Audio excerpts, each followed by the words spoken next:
All right, I'm ready. Good evening. I'm Dr. Emmett Brown. I'm standing on the parking lot at Twin Pines Mall. It's Saturday morning, October 26th, 1985, 1:18 a.m., and this is temporal experiment number 1. Come on, Einie. Hey, boy, get in there. That a boy. In you go. Get down. Get your seatbelt on. That's it. Whoa. Okay. Please note that Einstein's clock is in precise synchronization with my control watch. Got it? Right, check, Doc. Good. Have a good trip, Einstein. Watch your head.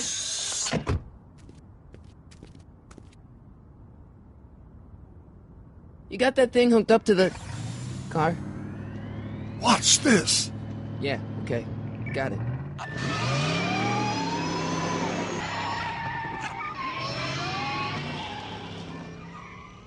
Not me. The car.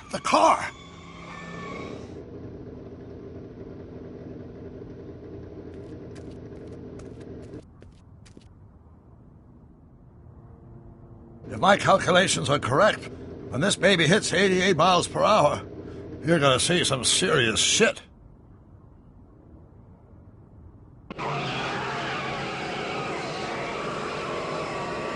Watch this.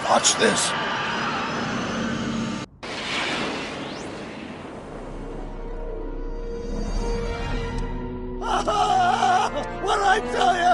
88 miles per hour! The temporal displacement occurred at exactly 1:20 a.m. and 0 seconds! Jesus Christ, Doc. You disintegrated Einstein. Calm down, Marty. I didn't disintegrate anything. The molecular structure of both Einstein and the car are completely intact. Where the hell are they? The appropriate question is, when the hell are they? You see, Einstein has just become the world's first time traveler. I sent him into the future. 1 minute into the future, to be exact. And at precisely 1:21 a.m. and 0 seconds, we shall catch up with him and the time machine.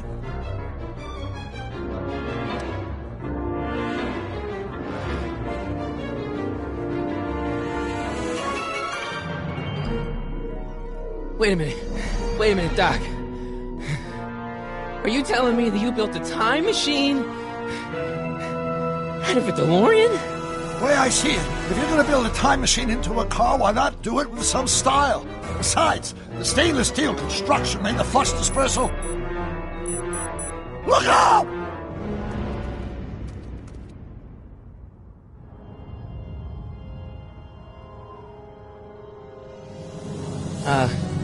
Doc? Huh, that's peculiar.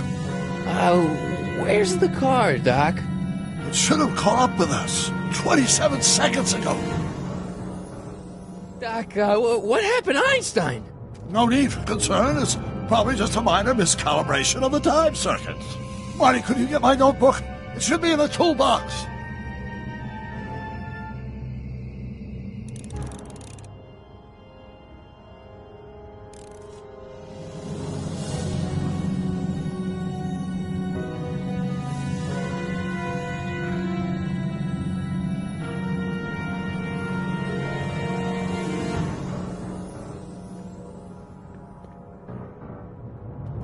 No time to talk now, Marty. Go to the toolbox and get that notebook.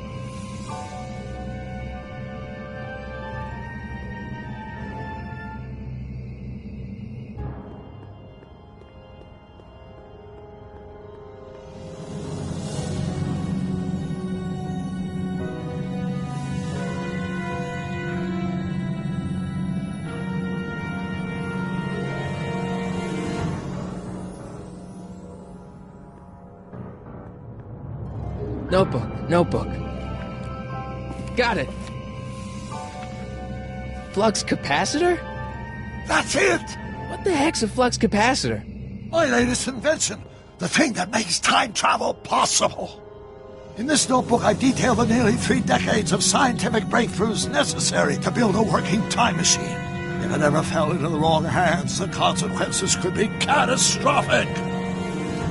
Let's see. Is mass equals I times Z, and E equals the square root of Z times C squared, and the flux dispersal rate is inversely proportional to the 4th root of N, carry the 9, then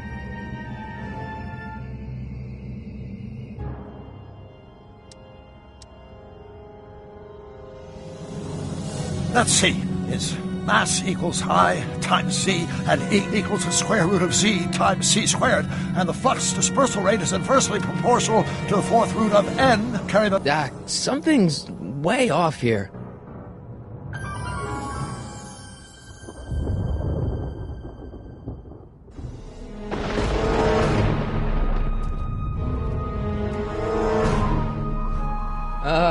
Doc?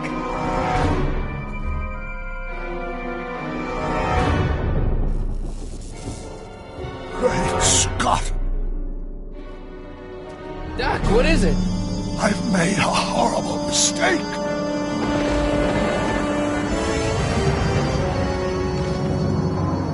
Doc! Doc, no! I'm sorry, Marty. Doc, come back! Doc! Doc!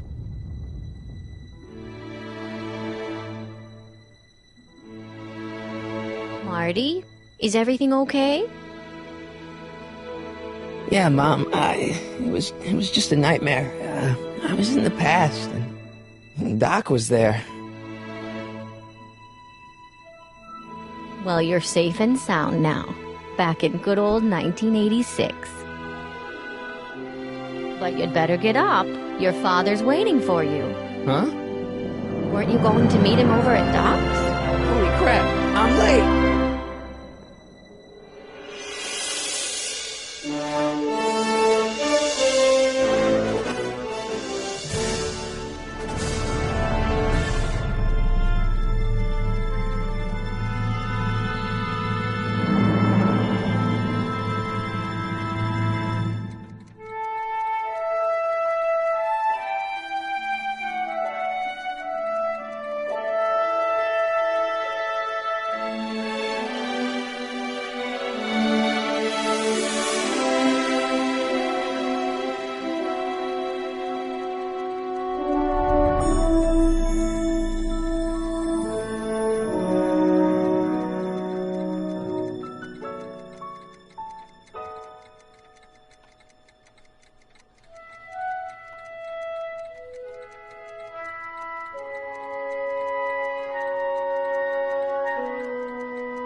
Dad, are we too late to stop the sale?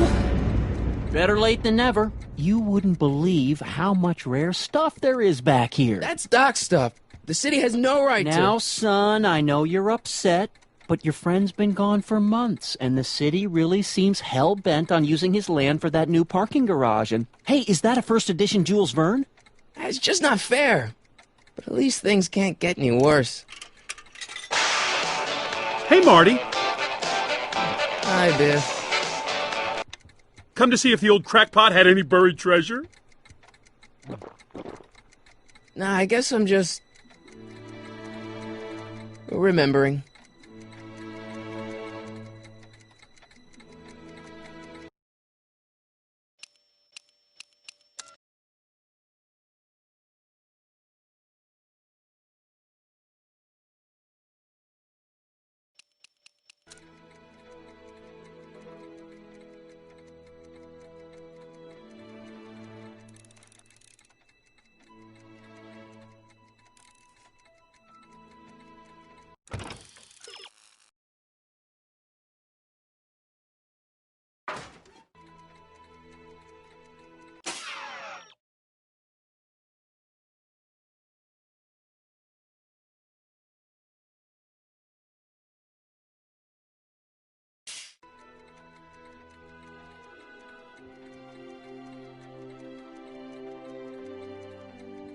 I miss Einstein. I'd better stick around. Doc might have left something important behind, and he wouldn't want it to end up at Biff's place.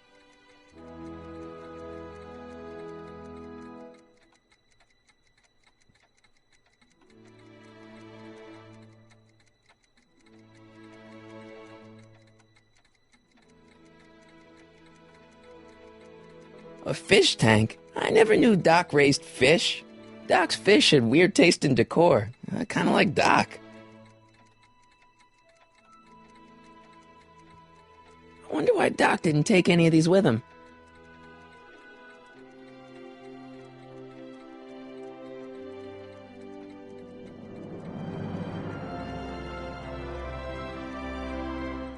Does nature contrive it so that even with a time machine, you can intervene to prevent your own conception, for example?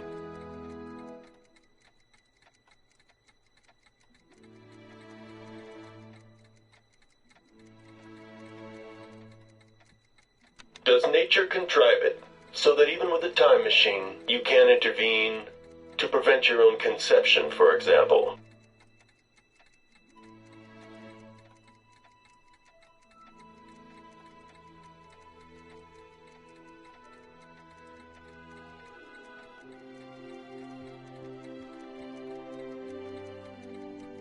Hey, let me! Now, Biff, leave Marty alone. This is a very emotional time for him. Oh, sure. Sorry, Marty.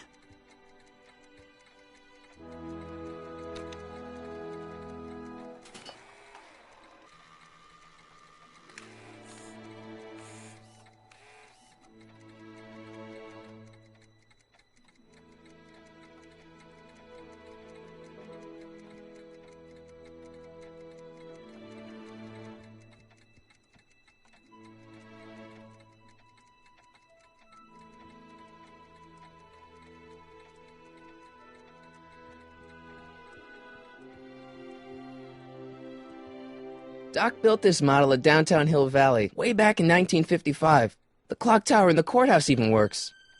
What the? Is that Doc's notebook in there? Hey, that looks just like the courthouse. You gotta hand it to the old coot. He was good with his hands. Biff, can I see that a minute? This would look great in my fish tank. Give the old carp something new to nibble on. Come on, I saw it first. Yeah, I guess you're right. But I picked it up first. Give it here, Biff. Well, well, looky what we have here. Looks like plans for something. What's a flux catheter? It's none of your business. Doc asked me to... Brown's worm food, kid. But this looks like it might be worth something.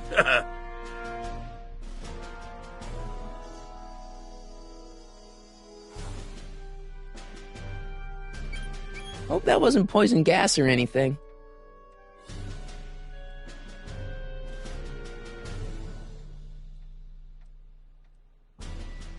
Feels like that was a lifetime ago. Actually, I guess it was.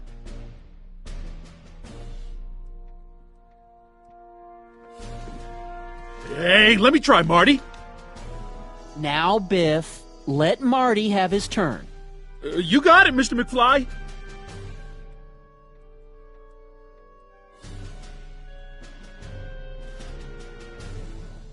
Doc must have whipped up some crazy compounds in that cauldron.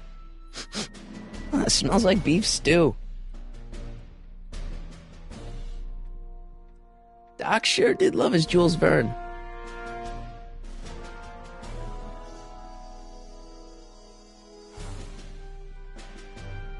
Hey, Biff.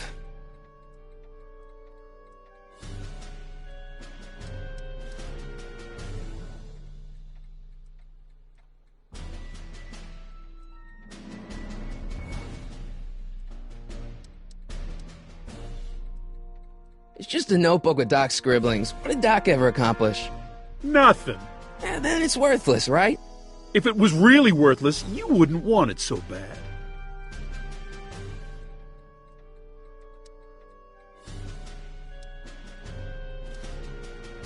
I'll pay you for it. How much? Not enough. I just can't let you keep that notebook. It's dangerous. What, is it set to explode or something? Well, in a way. I'll take my chances. I only want that notebook because, well, I'm sentimental. It's like a piece of Doc. Doc's dead. Time to get over it and move on. That notebook wouldn't mean anything to you. You wouldn't even understand what's in it. You calling me ignorant? Never mind.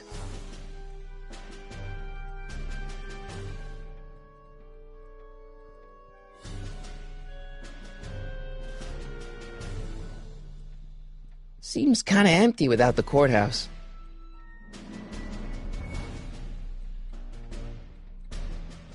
Looks like a hand-crank lightning rod, or maybe a lightning-powered pencil sharpener.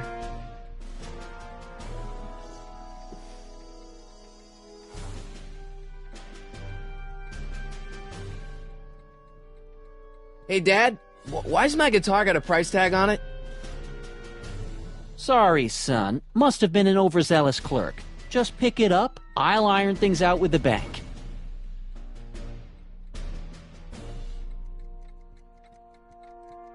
Jennifer'd like that. She's into old stuff.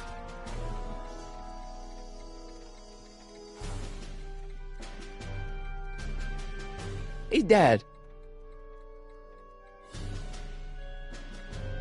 Who's running this sale anyway? Oh, that'd be me, son. You? Why? Well, once it became apparent that the bank was going through with the sale, I volunteered to oversee it in order to make sure that Doc's stuff would be treated with a modicum of respect. Isn't that right, Biff? You got it, Mr. McFly. I'm telling you, this sale is a joke. Doc's only been gone for a few months, and I happen to know... Yes, you've told us he's not dead. He's on a trip. Let's say you're right. Have you considered that this trip may not have been entirely voluntary? I hate to say it, but Doc's run up some pretty sizable debts around town. Maybe he's just hiding from his creditors. You got Doc wrong. Sure, maybe he's not so good with money. That's just because his mind's always on bigger things. But he's still a straight-up guy. He'd never run away from his problems. Well, you know him better than I do, son, but the bank is within its rights to sell off his stuff. Maybe you should try to find some things to remember him by before Biff grabs them all.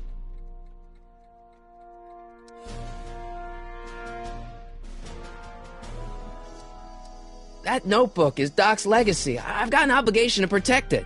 Now, hold on a minute. Didn't you just get done telling me Doc's still around? Off traveling somewhere? Yeah? Then how is it your obligation to protect his legacy? You can't have it both ways, Marty. If Doc's alive, he can protect his own legacy.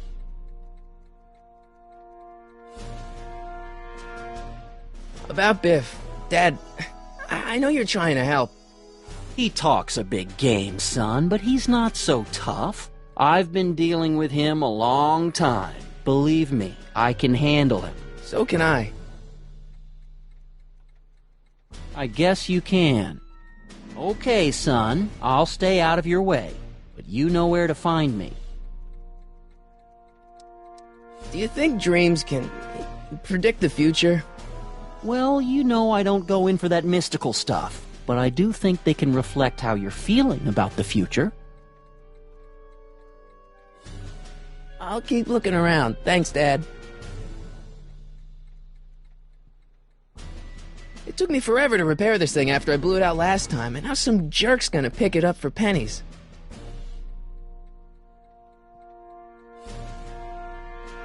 Let's make some noise.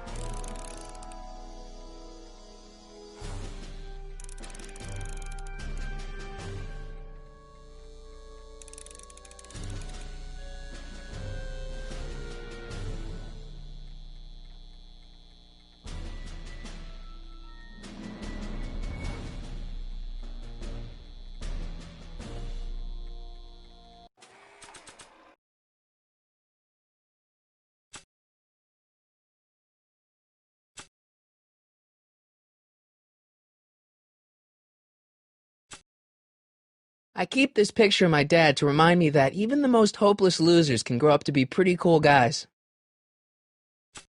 It may not look like much, but it packs a wallop.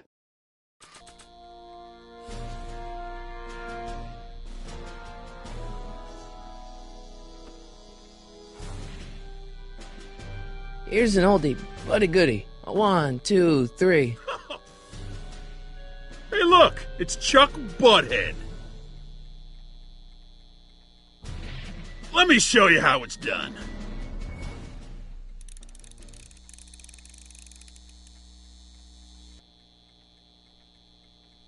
Now watch me blow the lid off this joint. Whatever you say.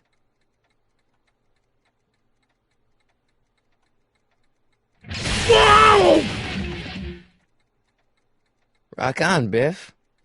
Oh, shit.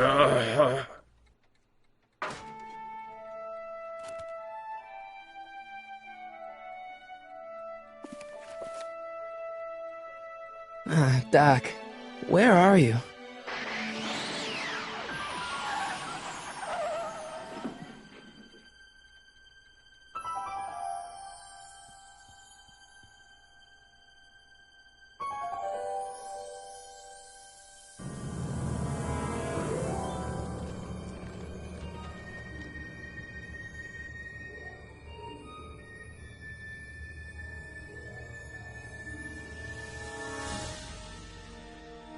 Doc?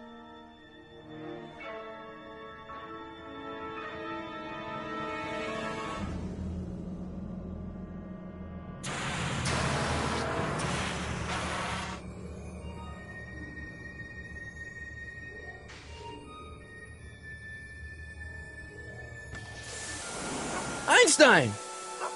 Where do you come from, boy? Didn't you bring Doc with you?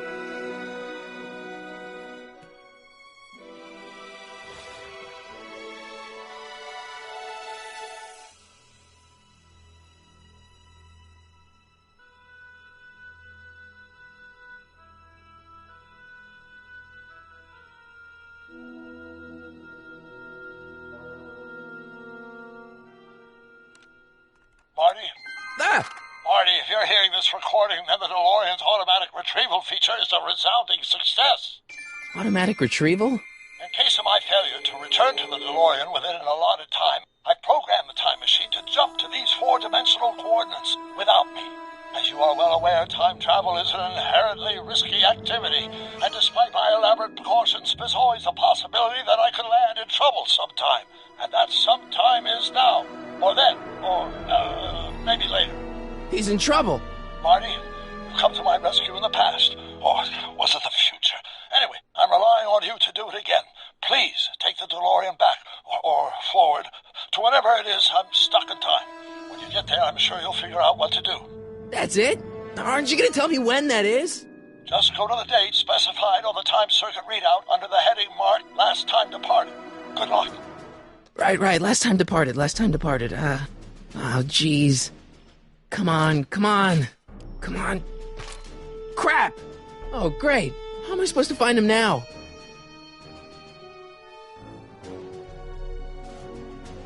Okay, Doc, I know I haven't seen you in a few months, but I'm pretty sure this isn't your shoe.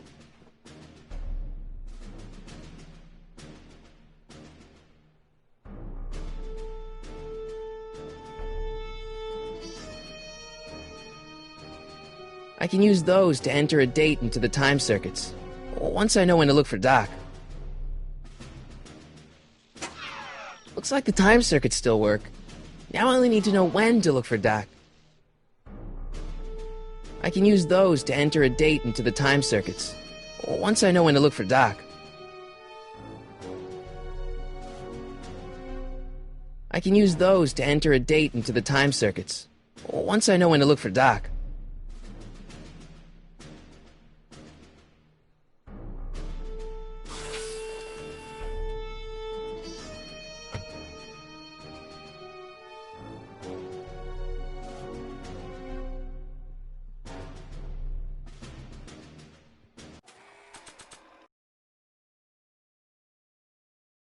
This time-traveling shoe is my only clue to finding Doc.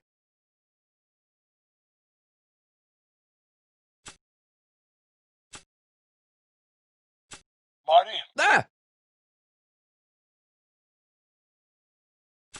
This notebook has all of Doc's plans for the flux capacitor and the DeLorean. I'd better make sure it never falls into the wrong hands. And by wrong hands, I mostly mean Biff.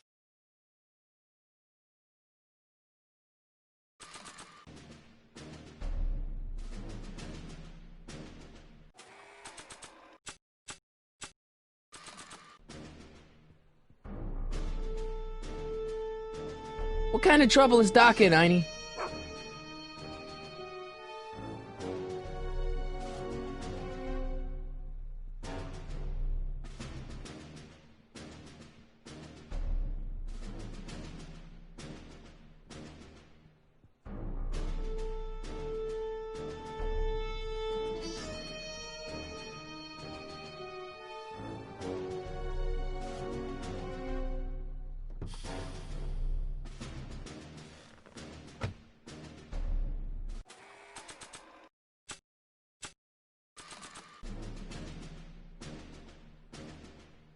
After all the trouble I went through getting this thing, there's no way I'm letting it out of my sight. After all the trouble I went through getting this thing, there's no way I'm letting it out of my sight.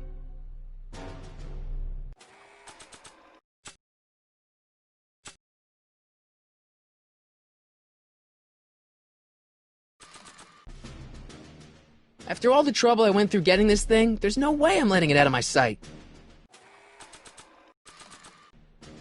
Nah. I don't think so.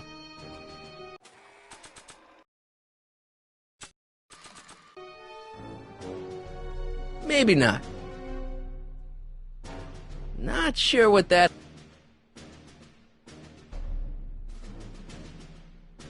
Not sure what that...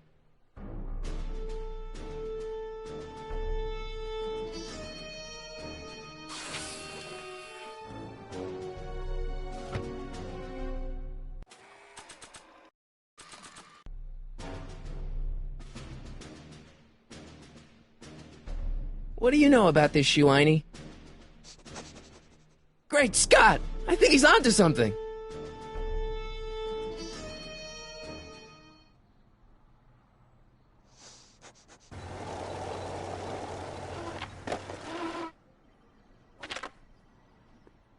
Okay, now we're getting somewhere. How's this supposed to lead me to Doc, Einie?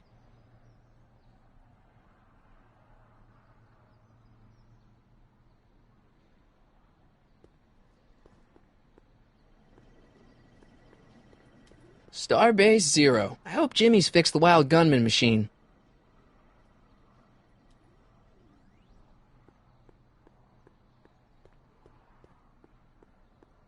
A1 Liquor. I like the new bars Mr. Figgins put on the windows. Very secure.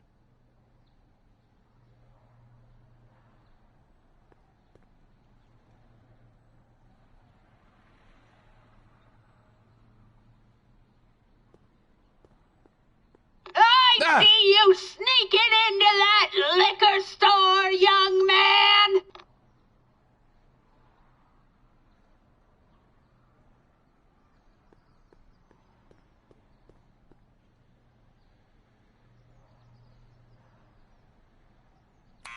Step away from the door! Ah! Now, let me get a look at you. Einstein, come on! Just as I suspected. Hooligans! Get along now! Scat!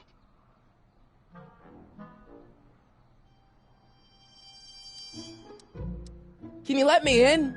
I've got something to show you. What is it? Let me see.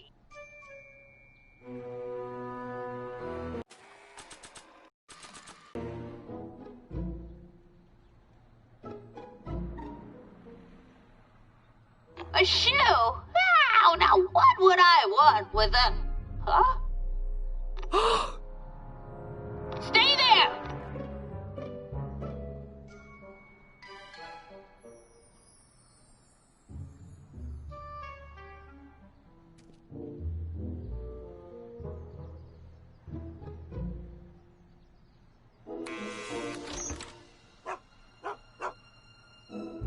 Leave that creature outside!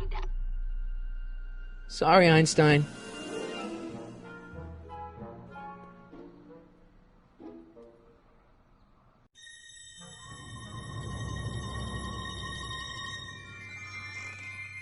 Well, took you long enough. There's a lot of stairs. To return the shoe, I mean. I lost it ages ago. You can put it down next to the other one. Much better. So neat and orderly. I suppose you'll be wanting some sort of reward now. No, All I've got is tea and candy. But... I'm sorry I called you a hooligan. I try not to jump to conclusions, but after all, 9 out of 10 people in this city are hooligans. It's a fact. Look it up.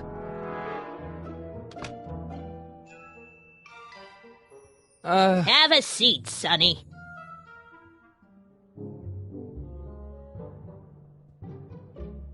Hey! You kids! Put out those cigarettes!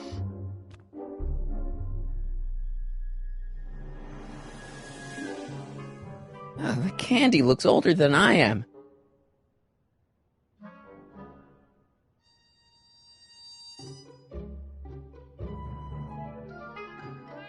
Oh, I wouldn't do that if I were you. Ms. Pretty Whiskers is very particular about who handles her food.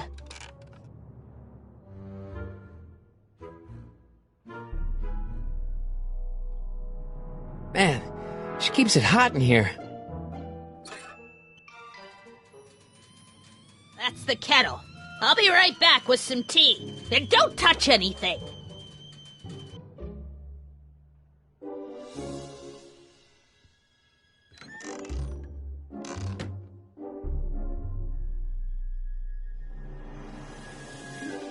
Hey, mind if I use your binoculars for a sec? Go ahead, dear. Man, these are powerful. I could see Biff going into the video store. Yeah, you wouldn't believe the filth that boy watches. Yeah, he's nothing but an out-of-control hedonist, just like his father. If there's a clue to finding Doc out there, I'm not seeing it. I don't even know where to start looking. Miss Strickland? Jack! Diane! I know what you're doing behind that tree! Yes?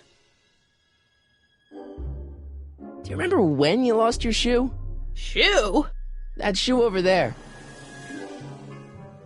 Oh, that shoe! Huh.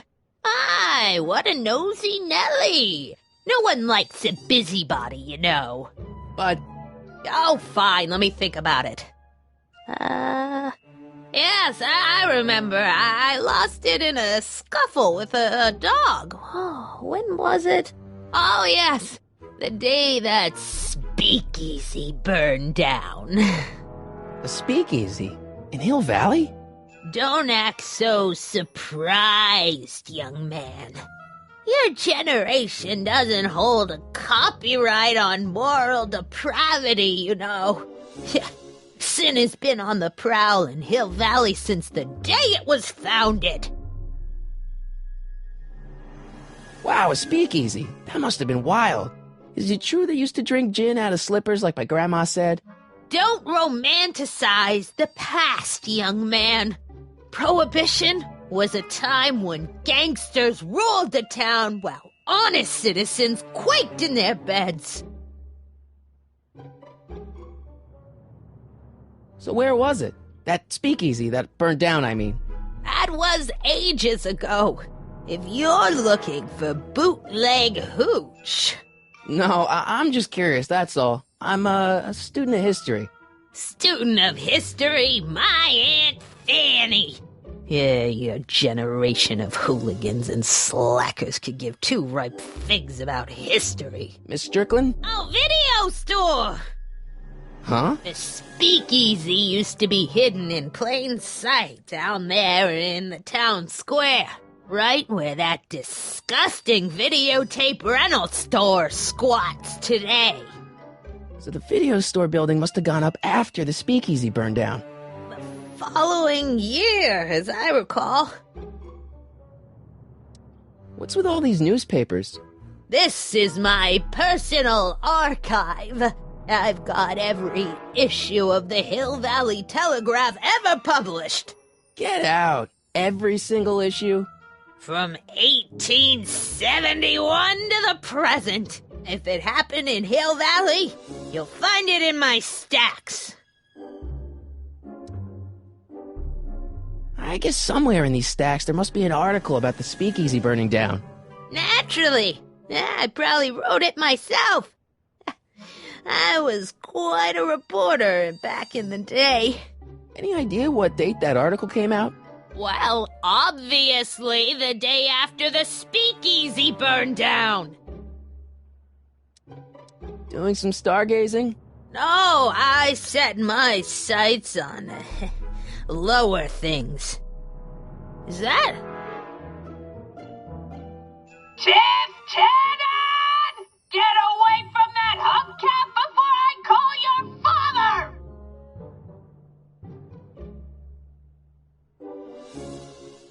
Don't let me keep you from your business. You there! Don't even think about tossing that Kleenex on the ground!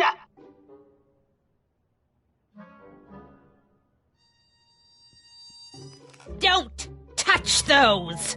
My newspapers are in pristine condition and meticulously organized. Not about to let some street punk get jam all over them.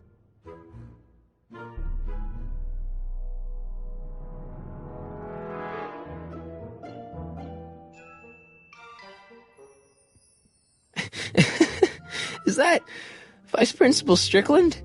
Mother never could keep little Gerald out of her clothes.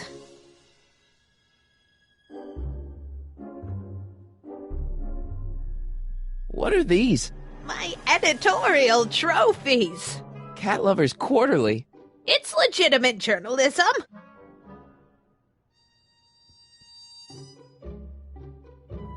Miss Strickland lost that shoe the day the speakeasy burned down. But when was that?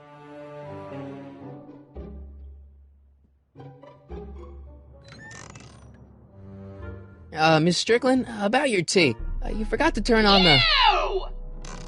It's spelled with a U! You illiterate vandal!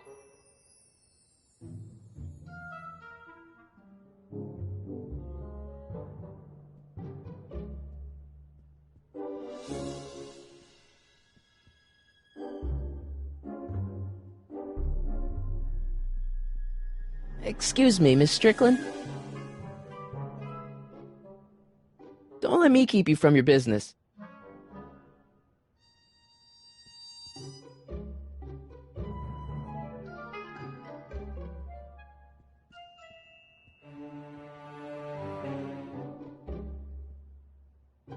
That tea's never gonna boil.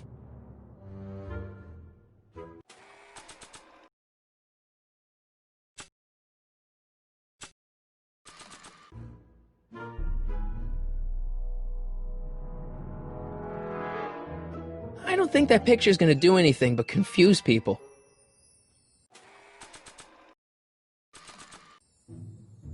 I don't want to record them right now.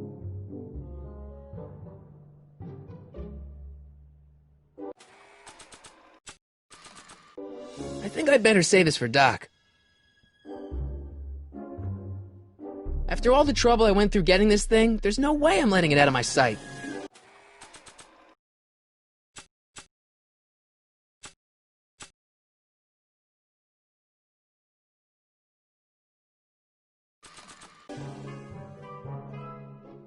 I told you not to touch those!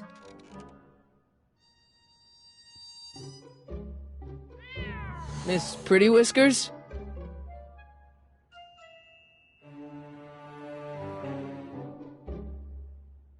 The candy looks older than I am.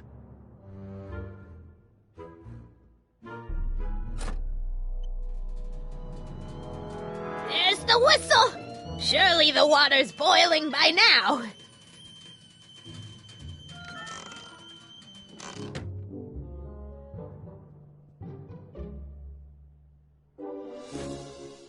Juveniles collide with manure truck. Nice picture.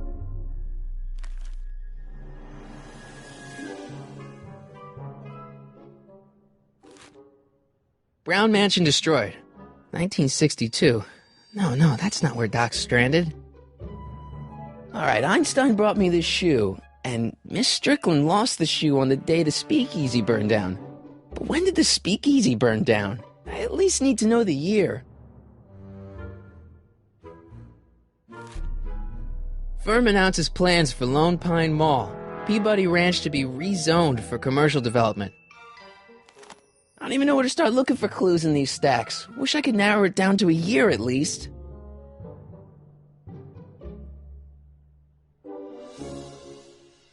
Hey, mind if I use your binoculars for a sec? Go ahead, dear.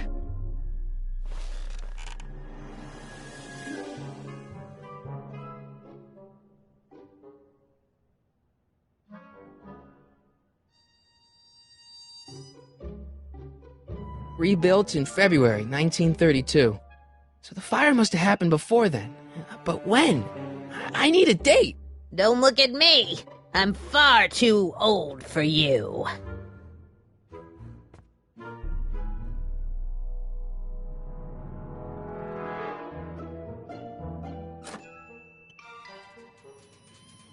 There's the whistle.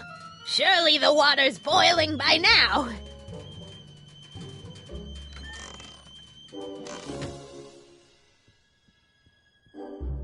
Let's see. Ground broken on site of former speakeasy, singer vanishes, Hill Valley Expo delights crowd, soup kitchen exposed. Here we go. Speakeasy arsonist slain. Legal procedure gave way to old-fashioned vengeance last night when a mob descended on the Hill Valley Police Station. The suspect in the speakeasy arson case, a drifter known as Carl Sagan, was pulled from his... Carl Sagan? It's Doc! Killed by a mob. What's the date? June 14th, 1931. Jeez, I gotta rescue him. My newspapers! Sorry, Miss Strickland. Let me... No! You've gotten my history out of order! Oh, do you know how long it'll take to fix what you've done? Oh, get out! Get out! Get out! Help! Police! I'm being attacked by hooligans!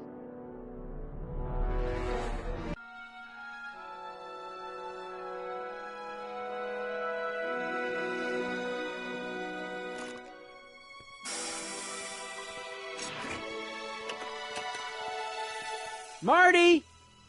Where you been, son? And what are you doing in that getup?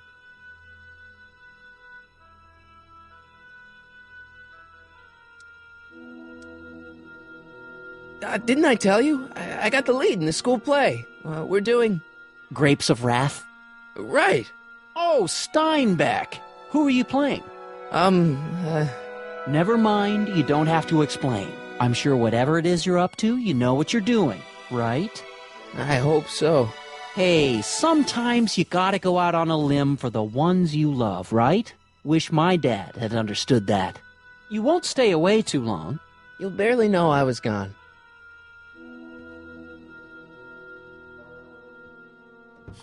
You ready to go, Einstein?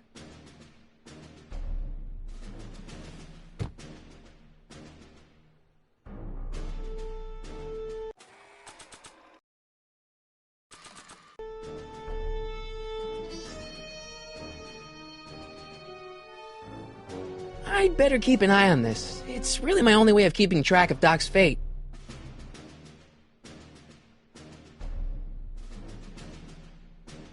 I'd better keep an eye on this. It's really my only way of keeping track of Doc's fate.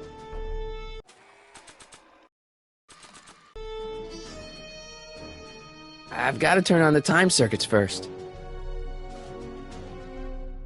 Time circuits, on. Flux capacitor, fluxy.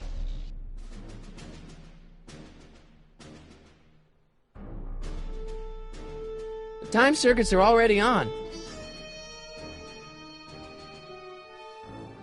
Okay, if Doc's gonna get killed on June 14th, 1931, I'll just show up the day before and get him out. I hope you know what you're doing, Doc.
Einstein, where'd you go now, boy?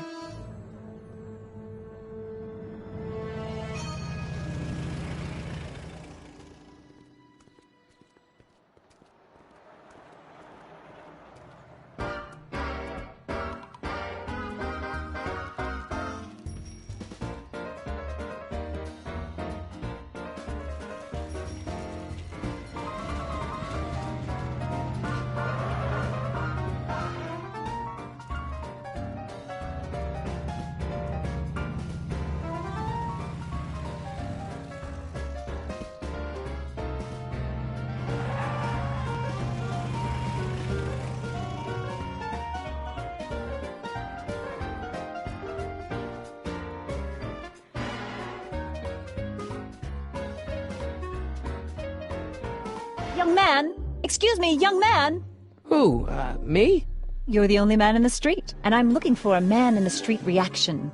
Naturally, you know about the explosion that destroyed this illegal gin establishment. I read about it, yeah. What's your opinion of Carl Sagan, the stranger who single-handedly did what the law has been unable to do for 10 long years, namely, rid Hill Valley of the scourge of liquor?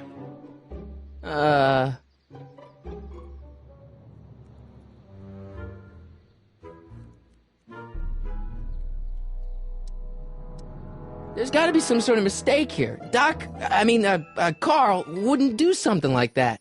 It's surprising the lengths a person will go to when it's a clear-cut matter of right and wrong. You've got an honest look about you. You do support the side of righteousness, I trust. How'd Doc get himself into... Doc?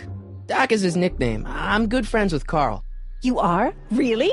Oh, but I need an unbiased opinion for my story. Pretend you don't know him. How would you feel about his heroic act of destruction?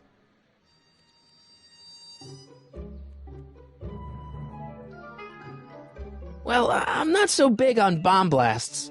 Yes, but this bomb blasted a speakeasy, the very symbol of lawlessness and corruption. You're all for cleaning up the town, aren't you?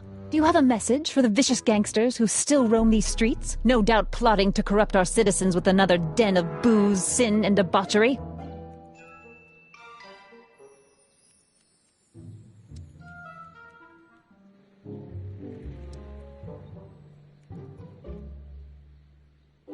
Ask him where I can get the address. Ah, I see! Because you want to blast it to smithereens, just like Carl Sagan did. With public-spirited citizens like you around, the lawless element will be on the run in no time. Mr. May I get your name? Yeah, it's...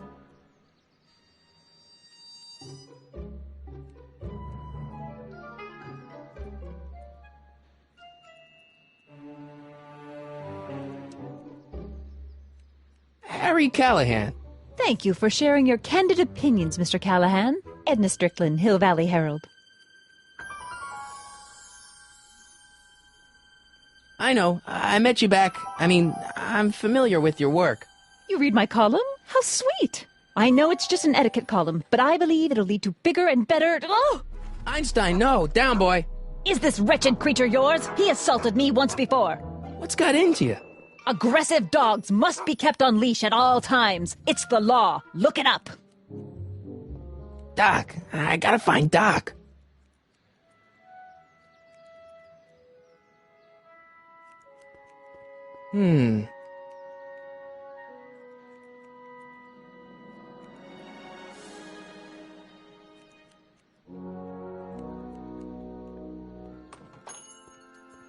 Hey, can I get some moose? What does this look like, a hunting lodge?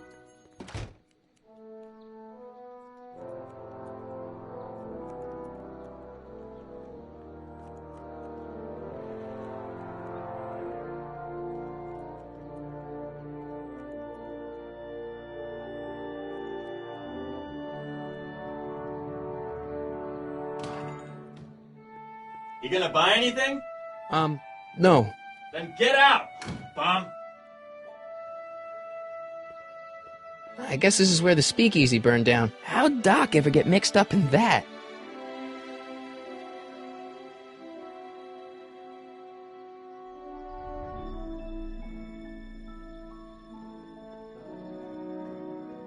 Gale, Zemeckis, and Fine. Attorneys at law. No solicitors.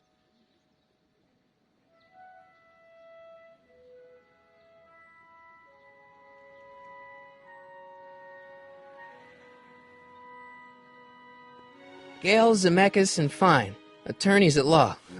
No solicitors. Gale, Zemeckis, and Fine, attorneys at law. No solicitors.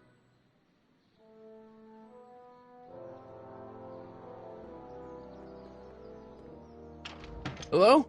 No solicitors!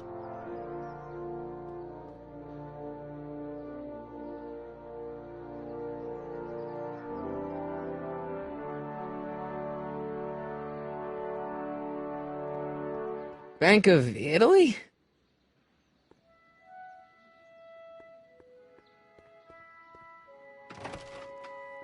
How can I help you, sir? Without any money, I don't really have any business in there.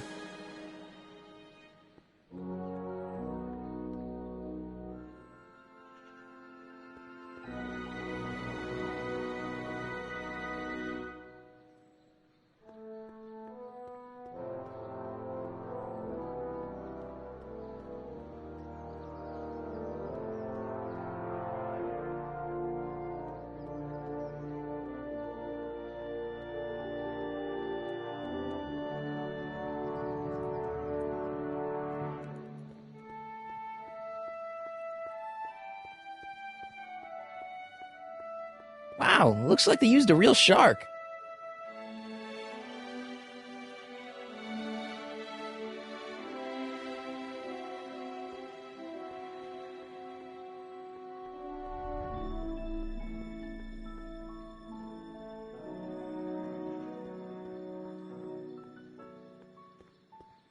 I'm not so sure I want to stay in a place that welcomes transients.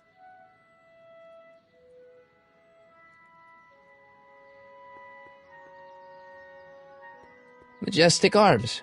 Transients welcome.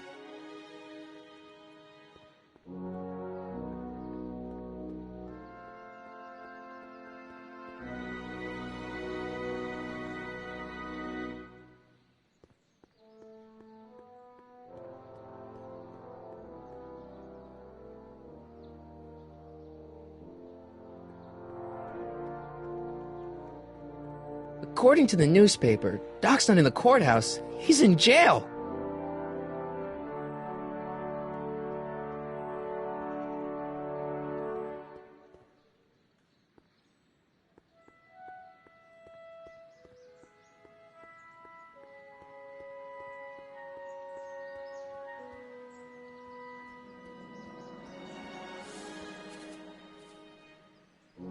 Hey, how you doing, Einie?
McFly!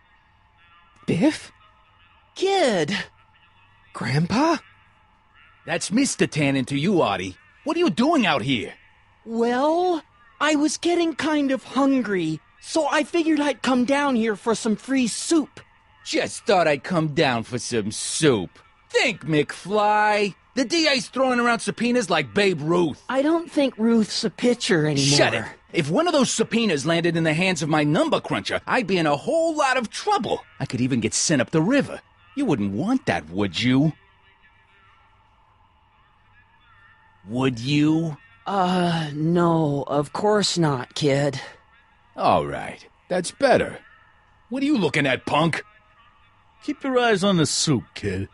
Well? Well, what? Well, what are you still doing here? Sorry, kid. I'll just run back to the safe house. You do that.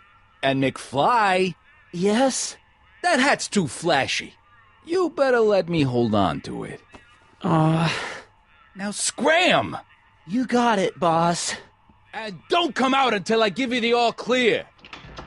I swear, if even one of you mooks could add 2 + 2 without your fingers, I'd dump that wimp into the lake. Hey! Anyway, I'm off to make myself irresistible. Don't let anyone burn down the shop while I'm gone.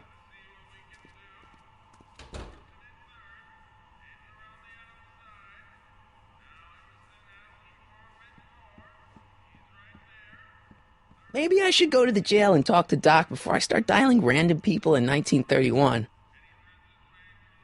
For we were born only yesterday and know nothing, and our days on earth are but a shadow. Actually, I won't be born for about 40 years.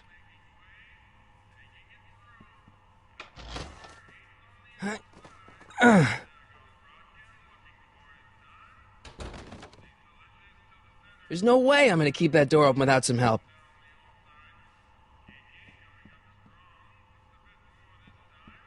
I better not talk to him. I don't want to mess up his timeline.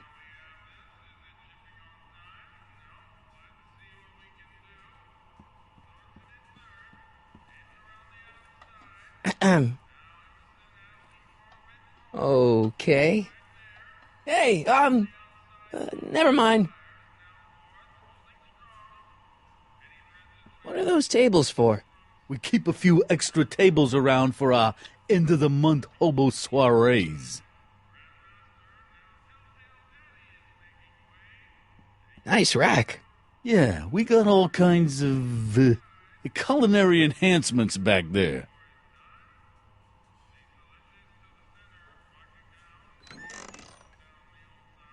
The kitchen's for management only, rummy. Whoa! Looks like these pipes go into the basement.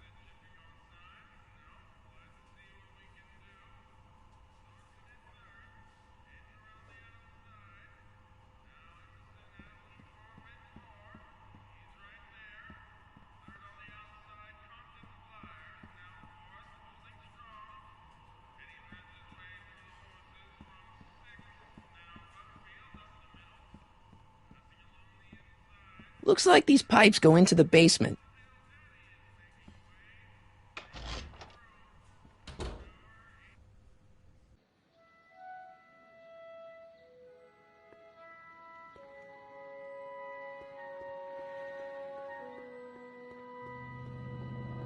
Sisters of Mercy Soup Kitchen. Come for the soup, stay for the salvation.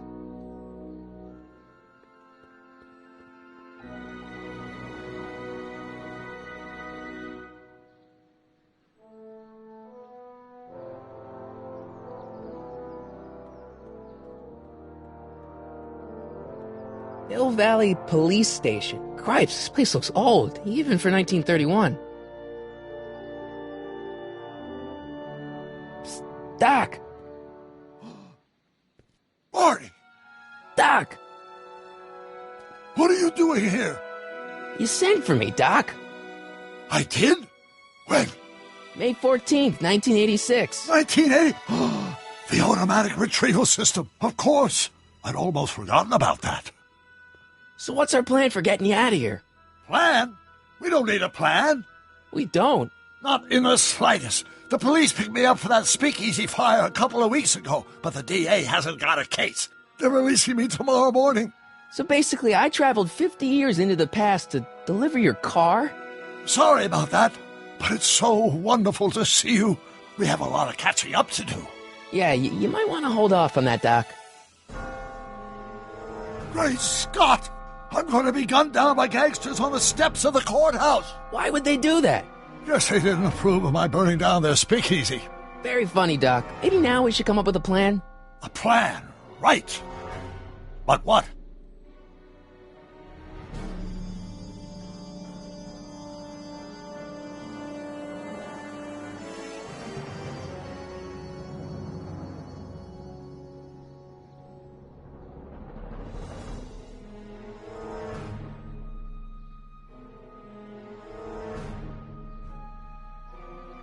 Why don't we tell the authorities? Tell them what?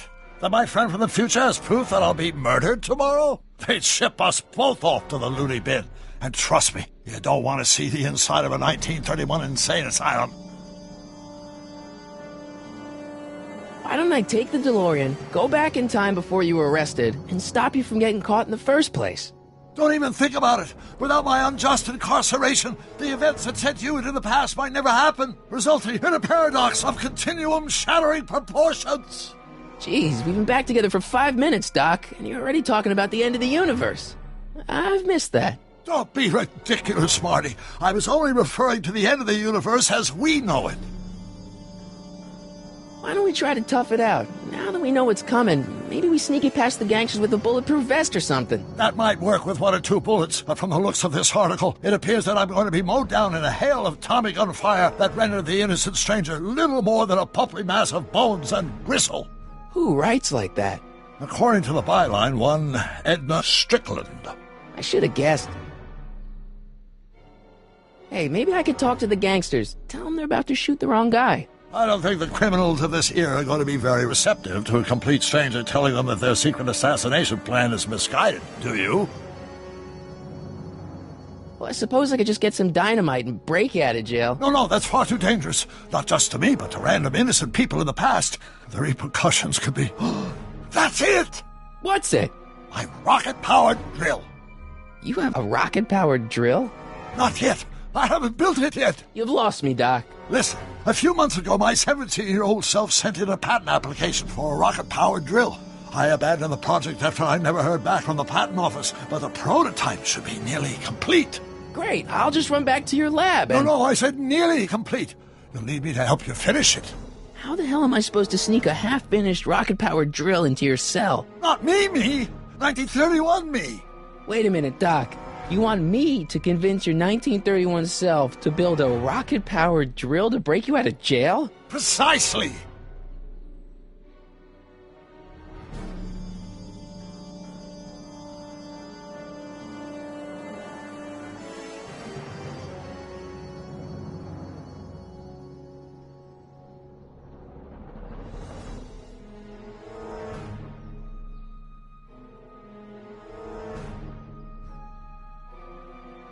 Won't talking to yourself cause, irreparable damage to the space-time continuum or something? It should be fine. I've already invented the idea of the rocket drill. You've just got to goad my younger self into finishing the prototype. How am I supposed to convince your younger self to finish the rocket drill? Just tell him I need to break his older self out of jail? Absolutely not. Whatever you do, you can't tell my younger self anything about time travel. I won't come up with the inspiration for the flux capacitor for another 24 years. Then what am I supposed to... Just be your charming self. From what I remember, I'm a pretty easygoing kid, so enlisting me in a scientific adventure should be a piece of cake. Okay, let's say I go along with this crazy idea. Where can I find you? I mean, the other you. How should I know? It was over 50 years ago. Why don't you go over to the soup kitchen next door and give my house a call? They'll know where to find me. Soup kitchen. Got it. Just stay away from the soup. It'll cause irreparable damage to your digestive system.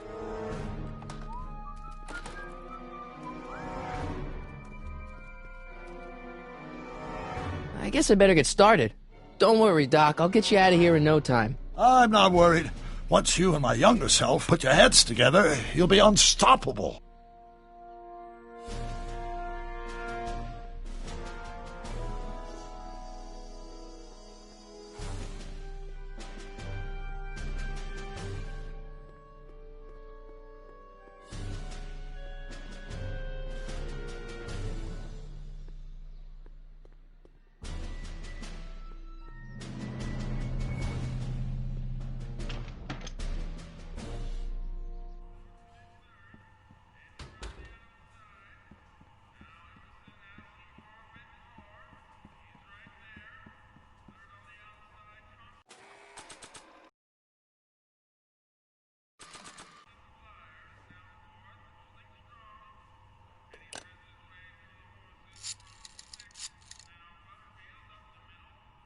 Brown residence?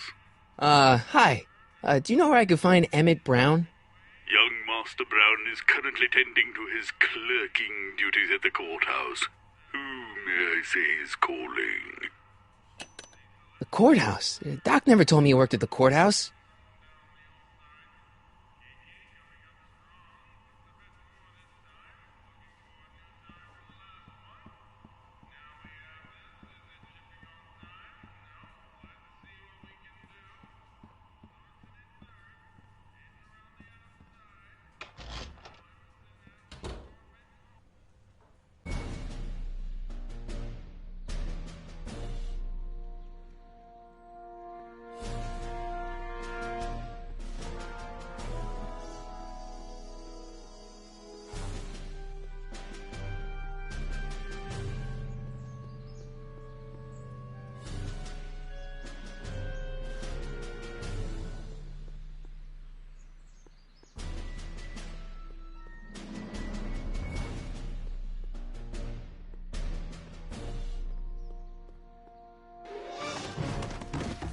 Don't touch those! These are very sensitive legal documents. Nobody is supposed to handle them but sworn officers of the court.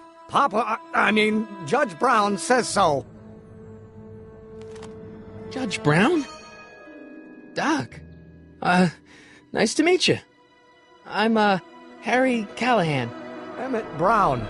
But I am a law clerk, not a doctor. Now please get out of my way. I have important business to transact. Naturally, H2 of A multiplied by the inversion of H has to come out less than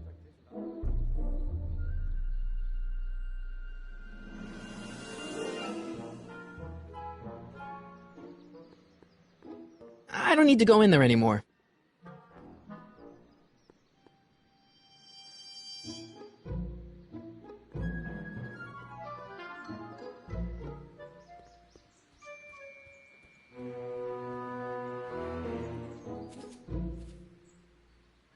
Hey, how you doing, Einie?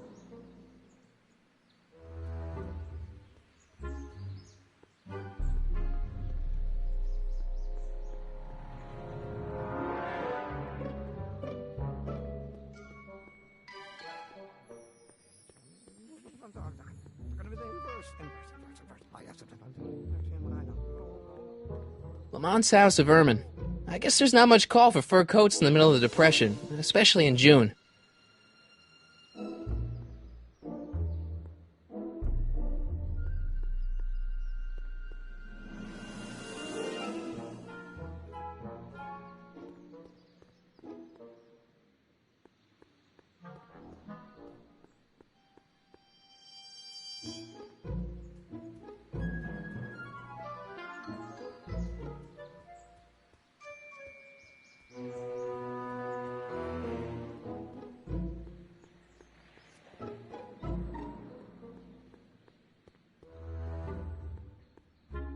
I don't need to go in there anymore.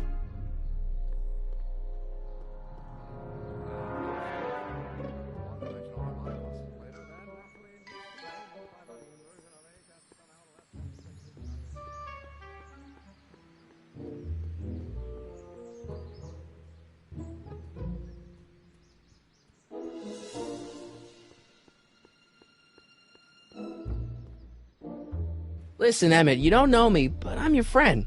I'm not big on friends. They get in the way of work. What's this important business you're up to? It's a legal matter. Very complicated, very abstruse. I need to obtain 5 sets of initials on every copy of this writ of indemnification before before Judge Brown can even think of granting a waiver to the party of the first part. You have no idea what it's about, do you? That's how important it is. Come on, Doc. Emmett, drop the Legal Eagle Act. I got something more important for you to do. Mr. Callahan, I'll have you know that the law is the very mortar that holds society together, and we in the legal profession are like brick masons building the edifice of the future. Your dad tell you that? Every morning. So, Emmett, what time are you through with work? Depends. On weeknights, Pop sometimes keeps me in the office till 9. 9 at night? But today's Saturday. Right. So I probably won't get off before 10. How about you knock off work early and I'll buy you a beer, or soda. What do you say? Don't try to tempt me from my duty with sugary beverages. Keeping the wheels of justice turning, that's my one passion in life. Besides, if I left before 8, my pop would kill me. Sounds like you're a little scared of your father. Scared of my father? Pop is the most learned, just, incorruptible judge that Hill Valley has ever seen. The only people scared of Judge Brown are people with a dark secret to hide. And I don't have a dark secret to hide. Listen, I understand you're working on a new invention in your lab. Invention? You must have me mixed up with somebody else. I'm in law. I have absolutely no interest in science. How many newtons are required to maintain a constant mass? Come on, wait up a minute. You again? Can't you see I'm busy? Okay, so you don't want your old man to know. That's fine. Listen, we all keep secrets. But I'm telling you, you can level with me about this science project of yours. I am not a scientist. Go ahead, ask me what E equals. What does E equal? I have absolutely no idea. See? I don't know where you got your information from about me, mister, but you're wrong, wrong, wrong.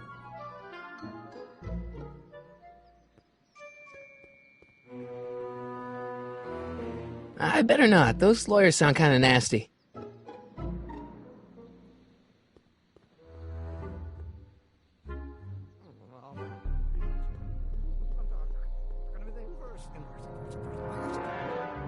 Will you just give me a chance? Harassment's a federal crime, Mr. Callahan. Come on, you could trust me, Doc. Emmett, it's your future I'm looking out for, in more ways than one. What are you talking about? I'm talking about you and science.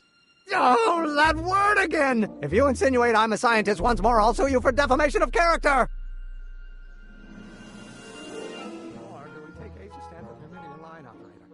Will you just give me a chance? Harassment's a federal crime, Mr. Callahan. See, I'm sort of in the science business myself. That's why I sought you out. Not that I care in the least, because science is the furthest thing from my own area of interest, which is law, but I don't believe you. It's true. I'm a scientist. So tell me something, Mr. Scientist, from your vast storehouse of scientific knowledge. The leg bone's connected to the thigh bone? Amazing. Emmett, about your... Don't say it. Now, if H stands for the one-dimensional harmonic oscillator, then... Doc's notebook doesn't belong to him. Okay, actually, it does belong to him, but not yet. In any event, it's probably a really bad idea to give him a book full of all the things he hasn't invented yet.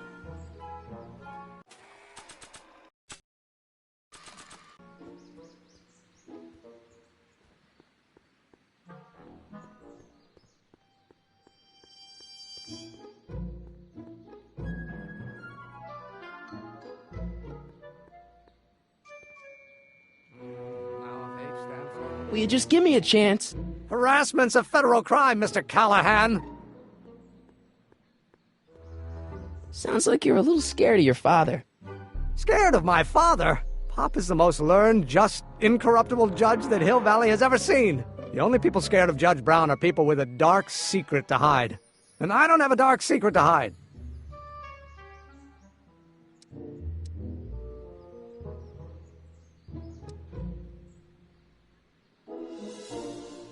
Emmett, about Don't your... say it.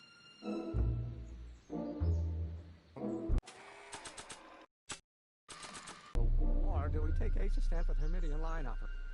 Don't think, Emmett, think. H to the A multiplied by the inverse of A. H to the A multiplied by the inverse of A. Oh.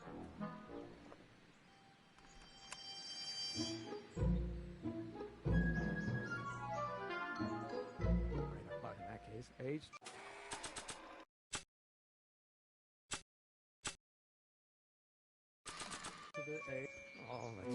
I don't think that picture's gonna do anything but confuse people.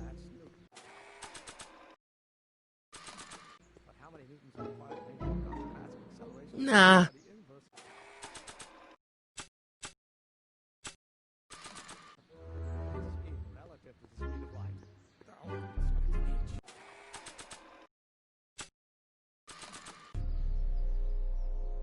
Oh, think, Emmett, think. H to the A multiplied by the inverse of A. H to the A multiplied by the inverse of A. Oh.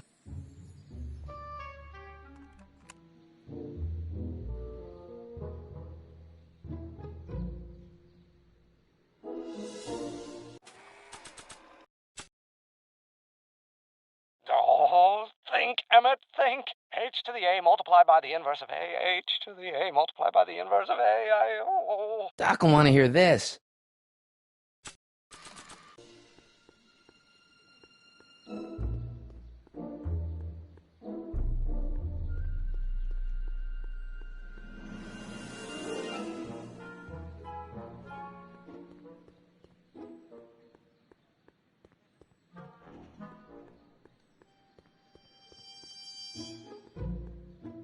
Psst, Doc!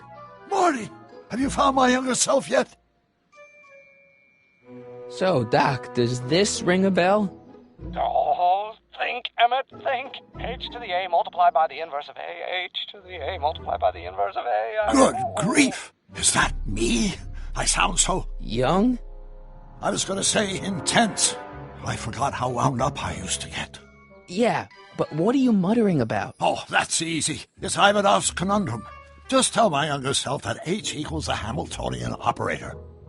Won't giving him the answer mess up the time stream? Only if it turns out that reality is actually nothing more than a holographic illusion created by the interplay of subatomic particles on a vast two-dimensional membrane.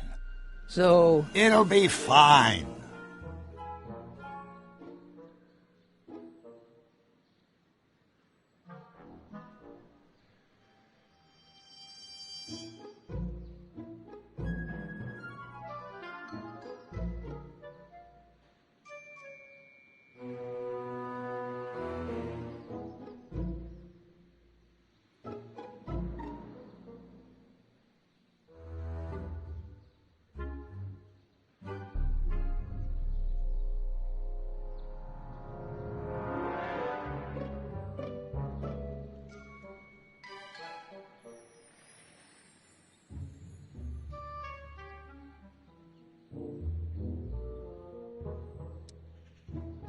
Where have you been all this time? I missed you. I've missed you too, Marty. But I thought it was important to let you live your own life for a while, free from the insanity of time travel. I gotta admit, it was nice to not have my family history blowing up in my face for a few months. Besides, I've been busy raising my own unpredictable teenagers. So how are Clara and the kids? They're fine. Right now we're trying to decide where to send Jules and Vern to college. Clara prefers the 2020s, but I'm partial to the 1960s. We're planning on visiting you and Jennifer in 2011 soon. Me and Jennifer? In 2011? Oh, forget I said anything. Where'd the DeLorean come from? The last time I saw it had been smashed to pieces by a train. It's a fantastic story. Do you remember when the DeLorean got struck by lightning in 1955? Yeah? Unbeknownst to either of us, the lightning produced a temporal duplicate of the time machine, one that was tossed 70 years into the future. What? I found out about it during a trip to 2025 and recovered it just in time to stop Griff Tannen from vandalizing the time stream. Heavy. So that DeLorean... is for all intents and purposes the exact same machine as the original. Plus or minus little bells and whistles I've added over the years, of course.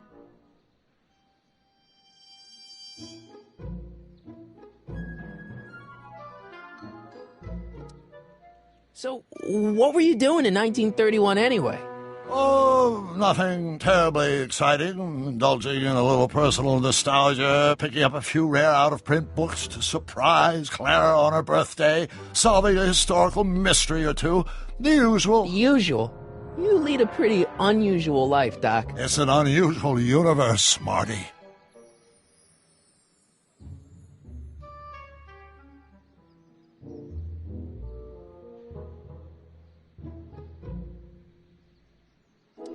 I hate to tell you, Doc, but your last time departed display is on the fritz. It is? So how did you find me? I found one of Edna Strickland's shoes in the DeLorean. How did one of her shoes get in the DeLorean? Einstein took it from her. He did? How strange. Heidi almost never attacks people. Not without a good reason, anyway.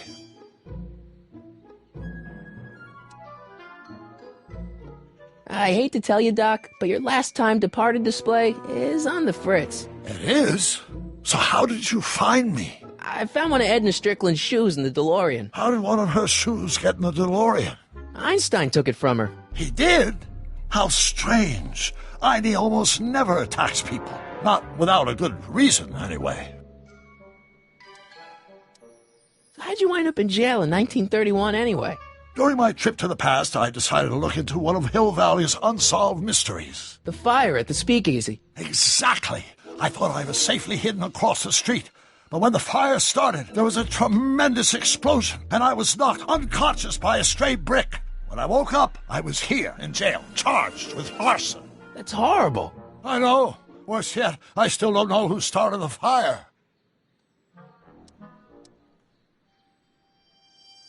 Guess who I bumped into at the soup kitchen? My grandfather. No! Don't worry, I didn't talk to him or change his future or anything. Good. I wish I could, though. This era's Tannen is treating him like dirt. Don't worry. If history plays out as it's supposed to, he'll soon be out from under Kit Tannen's thumb and free to live out his life as a humble accountant with your grandma. What was her name again? Sylvia. Right, Sylvia.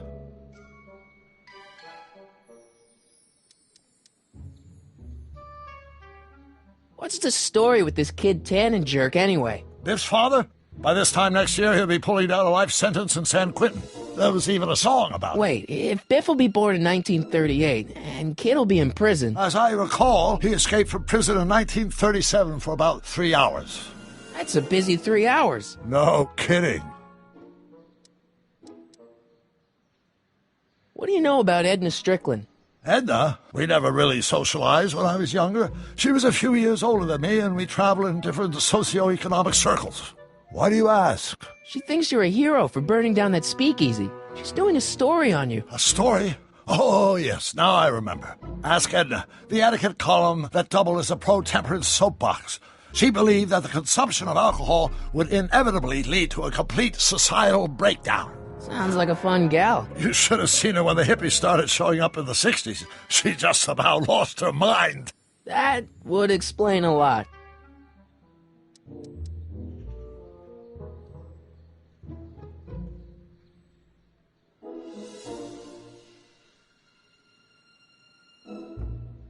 I know this really isn't the right time or place, but I found your notebook. Ah, so that's where I left it.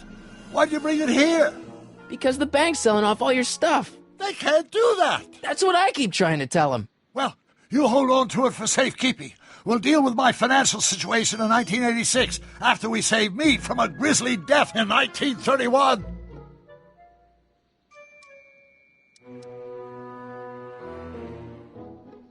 Hang in there, Doc. Not the best choice of words, Marty.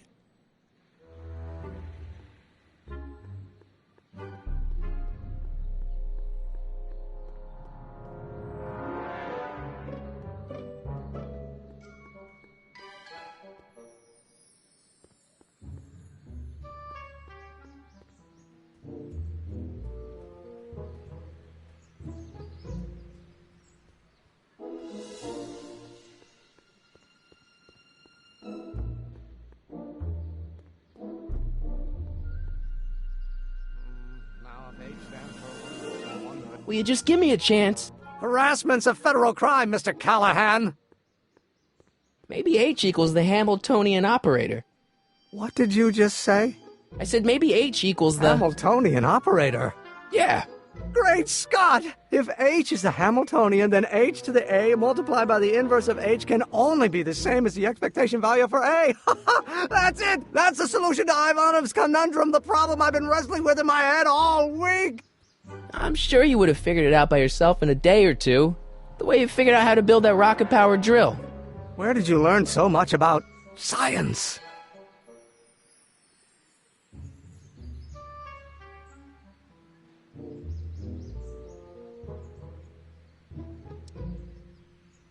Well, it's like this. You know about my rocket power drill? Then there can only be one explanation. What?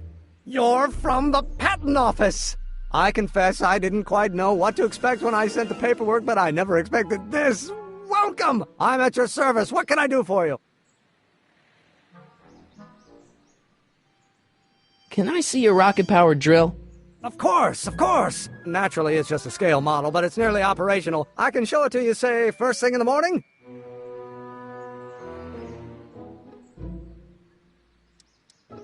Nah, that's no good. I need to see a full-size model. That's fully operational. Tonight. Otherwise, we'll have to award the patent to a competing inventor, Dr. McCoy.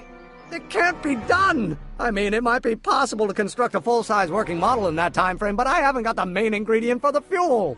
I'll get it for you. What is it? 190 proof grain alcohol. And you know how difficult it is to get a hold of alcohol these days. Especially now that someone's blown up the speakeasy.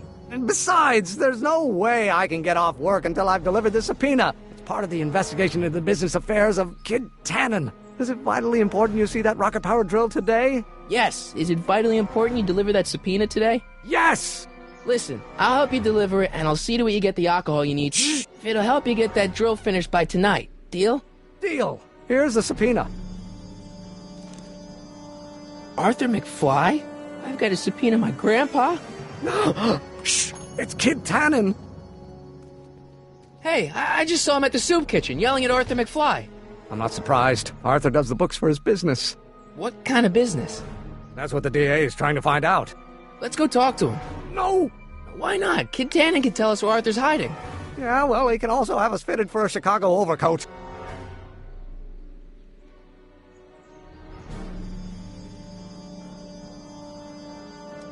This subpoena's for Arthur McFly? Have you seen him? For a few seconds in the soup kitchen, but I think he's gone back into hiding. Brilliant deduction, Einstein. What do you know about Arthur McFly? Certified accountant. Graduated Hill Valley 5 classes ahead of me. Seems like a nice fellow, actually. How did he get mixed up with a guy like Kid Tannen? Who knows? Sometimes people find themselves stuck in situations they can't get out of.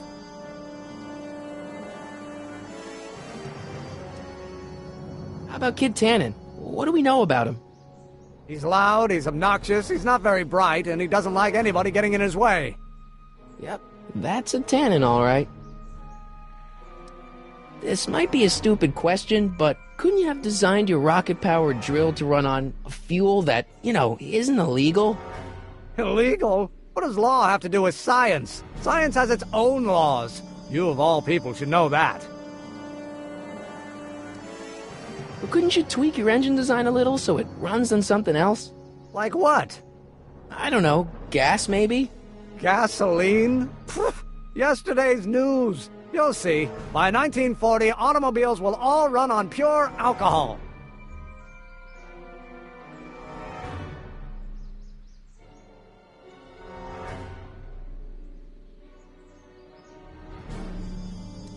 Some of us down at the patent office are wondering, what made you think of a rocket-powered drill? Ah, that'd be Journey to the Center of the Earth by Jules Verne. It was a revelation. Yeah, that's kind of what we figured. Have you read The Time Machine? H.G. Wells? Not yet, but it's on my list. Have you read The Time Machine? H.G. Wells? Not yet, but it's on my list. You have to deliver a lot of subpoenas? Father's always sending me out to do these dirty jobs. He wants to expose me to different kinds of people. All he's exposed me to is a lot of new curse words. If serving subpoenas is such dirty work, why don't you just say no? Look, what's the worst thing that can happen to me on this job? You could get shot. Yeah, well, believe me, that's nothing compared to what I'll get if I mouth off to my pop. Any idea where we could find Artie? Not a jot. If only we had a way of tracking him. We'll get that subpoena delivered. My name isn't... Harry Callahan! Yeah.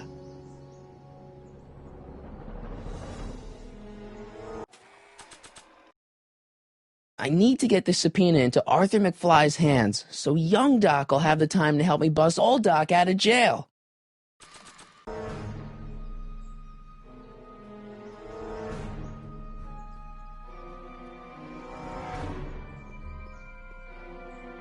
Hey, Miss Strickland. Oh, hello, Mr. Callahan. Try not to draw any undue attention my way. I'm on the trail of a hot new scoop, as we in the newspaper business say. What's the scoop? I've heard rumors that something shady is going on at the Sisters of Mercy soup kitchen. It's under new management, you know. And, we mustn't jump to any conclusions. Not till the facts are in.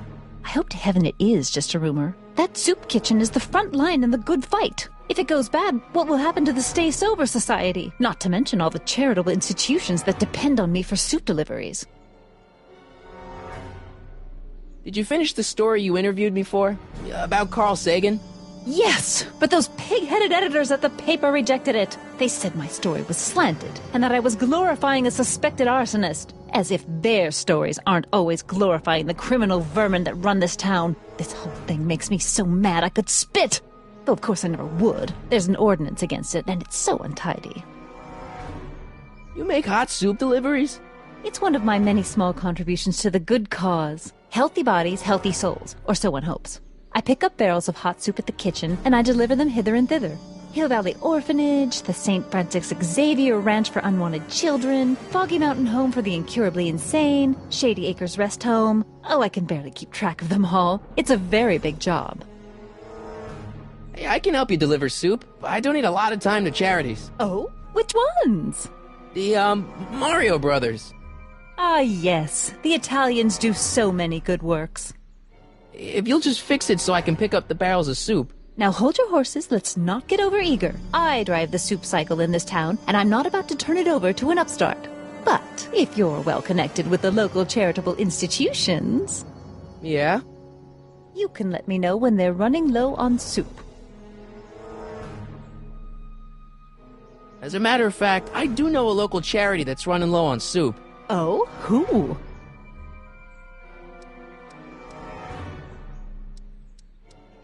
The orphanage. My, how those little ragamuffins can eat.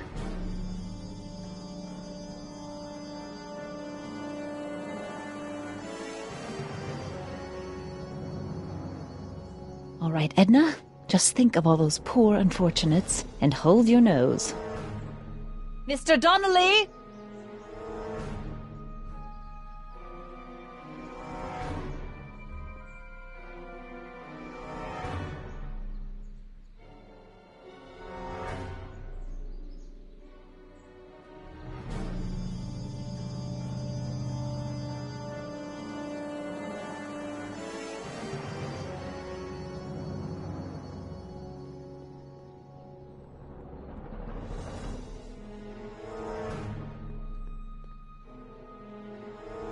What the hell, Matches? You got kiwi all over my socks! Sorry, boss. Get out of here! How about you? Huh? I'm sitting at a shoe shine booth. You walk up. Either you're here to shine my shoes, or you got a death wish. Which is it?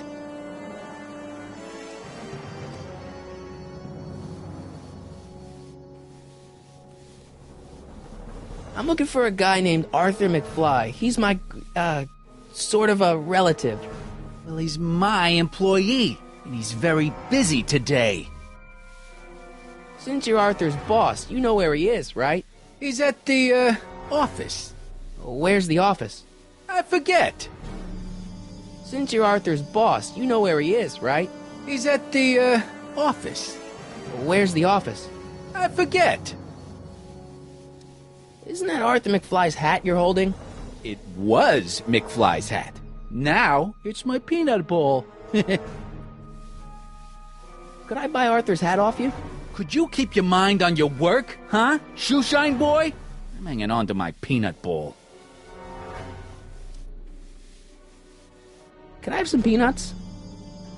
Why not? I'm a magnanimous kind of guy. Go ahead, knock yourself out. Don't mind if I do. All right, break time's over. Back to work. About Arthur McFly. Yeah? So when do you think Arthur will be leaving the office? When I tell him he can leave the office. Hey, you missed a spot. So one more thing about that hat. You're testing my patience, boy. Never mind. guess you won't talk about your business. Why not? I got nothing to hide. I recently acquired controlling interest in the Sisters of Mercy Soup Kitchen. Isn't a soup kitchen an odd line of business for a guy like you? I like soup. Plus, I got a heart as big as all outdoors. Buff a little harder. I want to see myself in the toes. Hey, I represent United Charities of Hill Valley. Can you authorize me to pick up soup from your establishment and deliver it to some very deserving souls? Nah, that Strickland dame's got the charity racket pretty much locked up. No point in giving her competition. Hey, I represent United Charities of Hill Valley. Can you authorize me to pick up soup from your establishment and deliver it to some very deserving souls? Nah, that Strickland dame's got the charity racket pretty much locked up. No point in giving her competition. Edna Strickland thinks your soup kitchen might not be on the up and up. That dame gets on my nerves. Got a great pair of gams, though. How's that? Shiny enough? Yeah, that'll do. Stay nearby, though. I scuff easy. Wait a minute. Didn't I see you at the jailhouse, John, with that Carl Sagan rat? I hope you weren't planning on trying to spring him, 'cause I got other plans.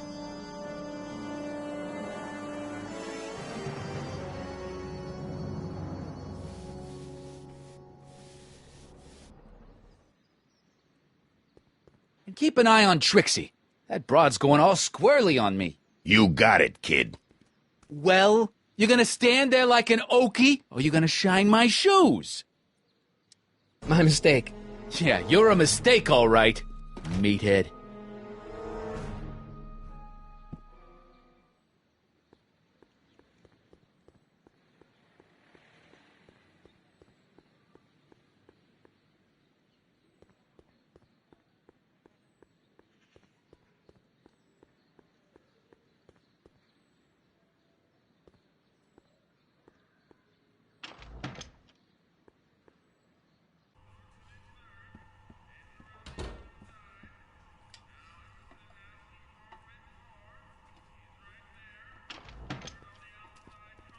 Hey, Q-Ball. What? The truck just arrived with a fresh shipment of, soup. Soup? Well, this is the regular soup, and this is the special soup. Right. Special.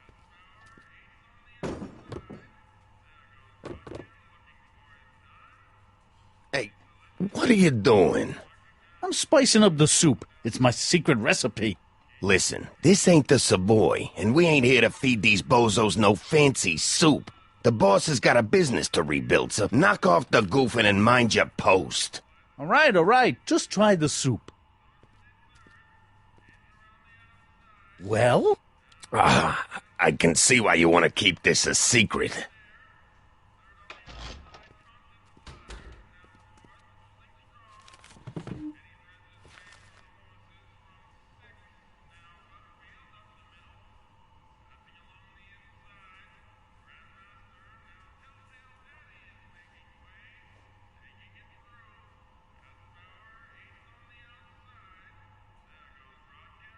What about those barrels? What about them? What kind of soup is that? It's not it's special soup. What's special about it? It's made for grown-ups, kid. A soup for grown-ups? That's right, kid. Be nosy. See where it gets you. Can I have a barrel of that soup? A barrel of soup? Absolutely not, kid. Even in times like these, I can tell you ain't that hungry.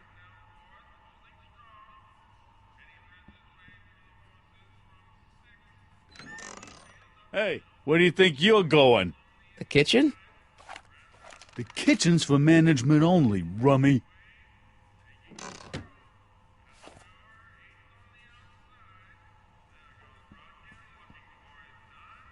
Excuse me. You talking to me? So this place used to be a soup kitchen. What do you mean used to be? Despite recent changes in ownership, this joint is still available for the purposes of distributing food to the needy and the not-so-well-to-do. and no other purposes whatsoever. Right. What's a tough guy like Kid Tannen doing running a soup kitchen? Mr. Tannen purchased the soup kitchen from the Sisters of Mercy in an effort to repair his reputation as a respectable community figure after his fine name was besmirched by the malignant and malicious the actions of the misguided vandals that done burned down his place of business. His speakeasy. I cannot confirm nor deny any claims of so-called illegal bootlegging at the... Just eat your damn soup, pipsqueak. Why's the soup in a barrel? 'Cause it's hard to ladle off the floor. Could I have a bowl of soup? We're a soup kitchen. What do you think?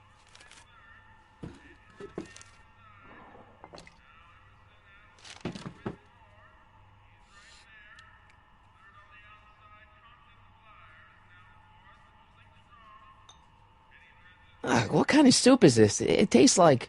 Scrolle ribolita? I was gonna say week-old cabbage. Everyone's a critic. Look, all I got to work with is this 2-bit soup in a barrel and spice rack that hadn't been restocked since the Coolidge administration. What do you think I should do to perk this slop up? Let's see. Have you tried... paprika? Paprika? I just think it could use a little color. Color?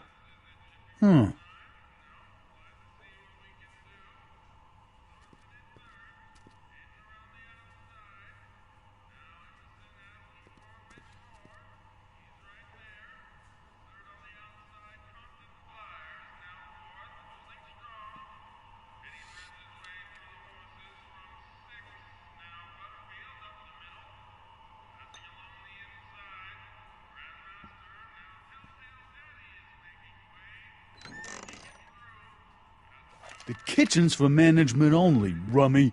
Whoa!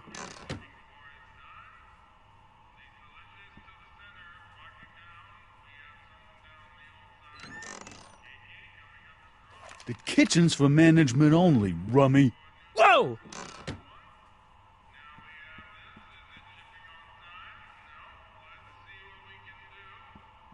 Nice rack.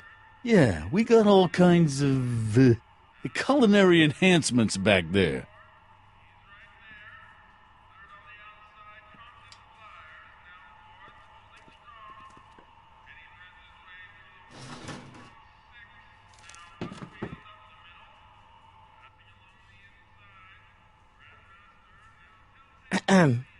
What is it, kid?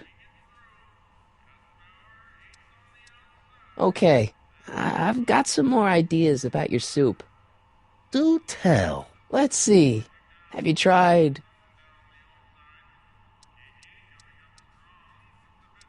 parsley? It might help to, complement the mellow flavor of the cabbage. Complement the mellow... What are you talking about? Trust me. You might be onto something, kid. Let me see what I got.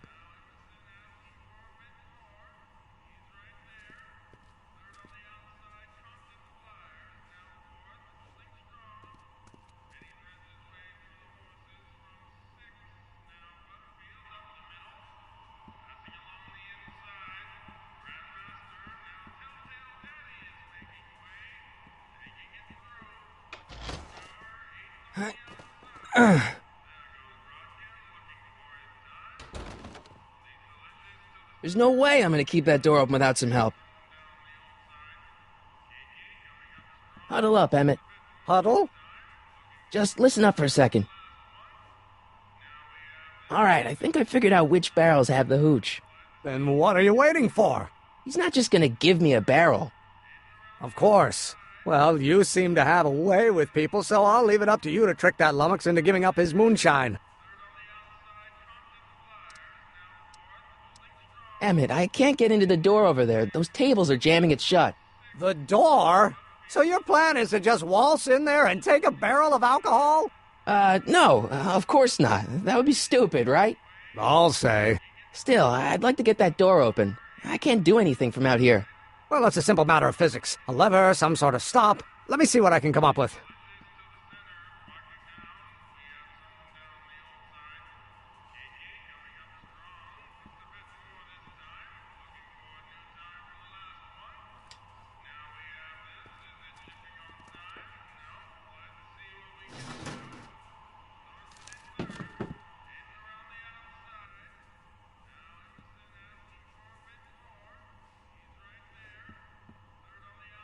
I better not talk to him. I don't want to mess up his timeline.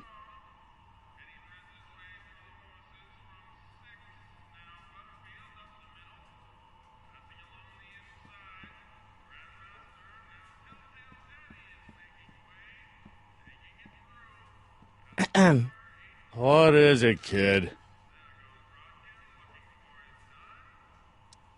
I still think the soup needs more flavor.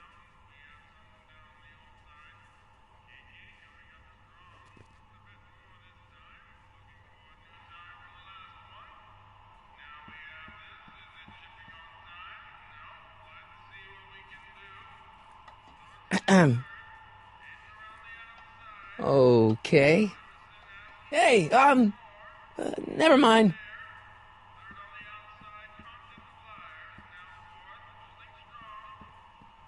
Lazy hands make a man poor, but diligent hands bring wealth. Maybe that's my problem. Lazy hands.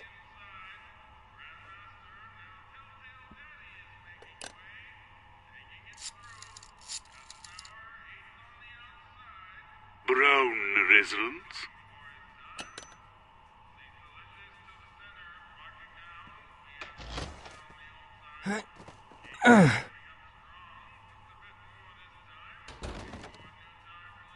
There's no way I'm gonna keep that door open without some help.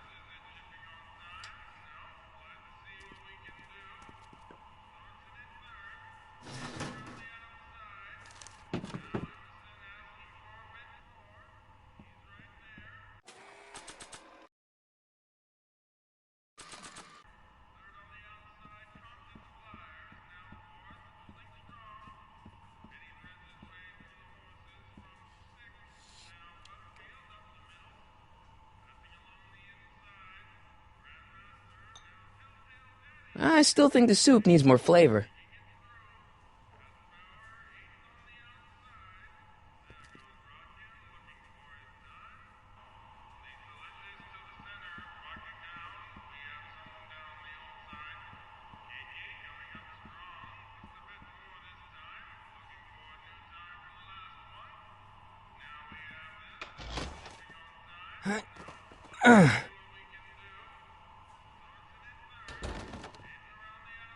There's no way I'm gonna keep that door open without some help.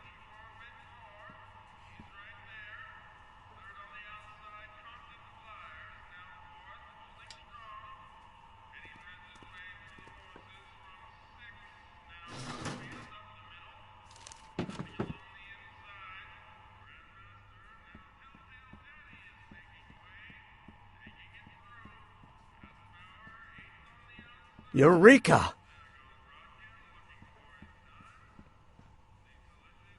Looks like these pipes go into the basement.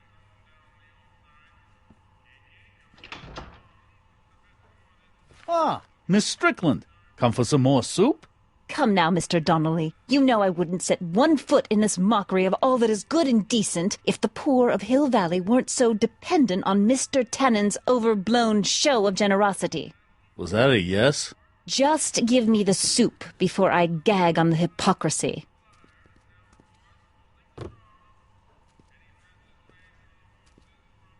I'll tell the boss you said hello. I'll just bet you will.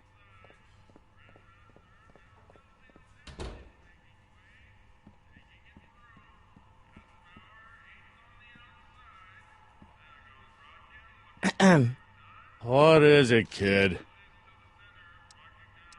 I still think the soup needs more flavor.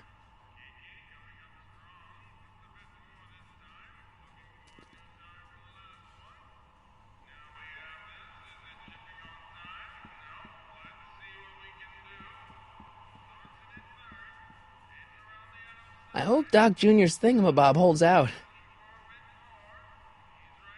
Pretty neat, Doc. Nope. I'm still not getting through here. But at least those tables are propped up now.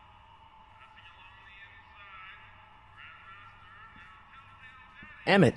Yes? Oh, that's interesting.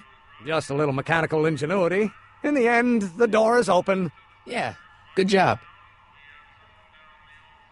We'll score that hooch somehow. I'll keep cogitating.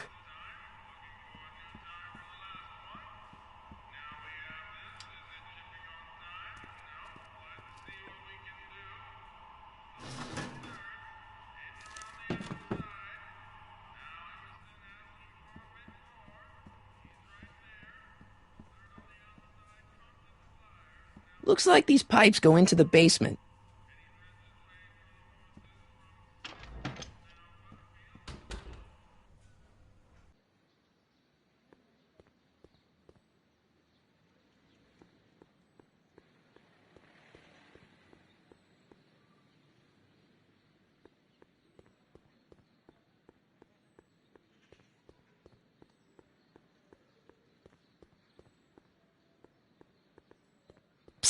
Doc! Morty! How goes the escape plan?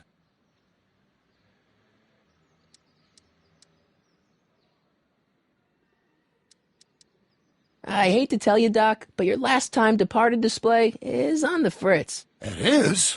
So how did you find me? I found one of Edna Strickland's shoes in the DeLorean. How did one of her shoes get in the DeLorean? Einstein took it from her. He did? How strange. Einie almost never attacks people. Not without a good reason, anyway. Your younger self needs 190 proof booze to fuel his rocket drill. Oh, that could be a problem. I know, we're both underage. Underage, nothing. It's 1931 and alcohol's been outlawed throughout the country. Are you sure you're about to graduate from high school? I'm kidding, Doc. It was a joke. A joke? If I live to be 100, and I almost have, I'll never understand the teenage compunction to make a joke out of everything.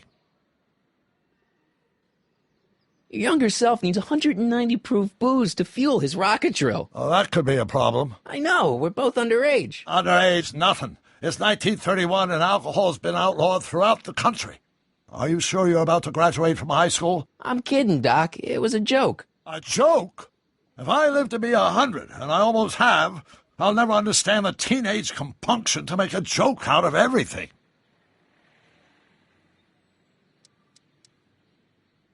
Hang in there, Doc.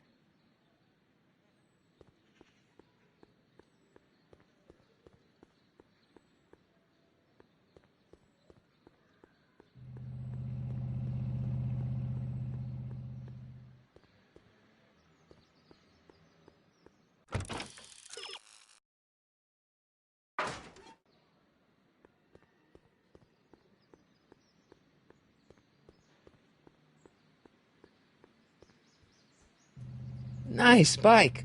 Huffy? Huffy? I'm not huffy. I'm passionate. Passionate about justice, safety, law, and order.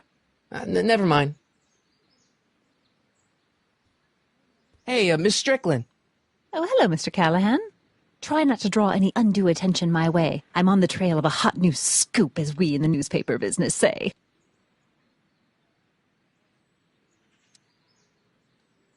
I'm sorry about the way Einstein lit into you back there. I don't know what got into him. Well, I hope you've learned to keep him under control. Yeah, I found someone to keep him distracted. Very good. Now let's see if you know your multiplication tables. What's the Stay Sober Society? You haven't heard of the SSS? They do the most marvelous work, taking hopeless drunken bums and turning them into former hopeless drunken bums. I'm one of the founding members. And not to say that I was ever, well, you know. Anyway, we've always met in the cellar of the Sisters of Mercy soup kitchen, but for some reason the new managers don't want us down there, so we're stuck. We've got nowhere to meet. I know a place where the Stay Sober Society can meet. Oh? Where?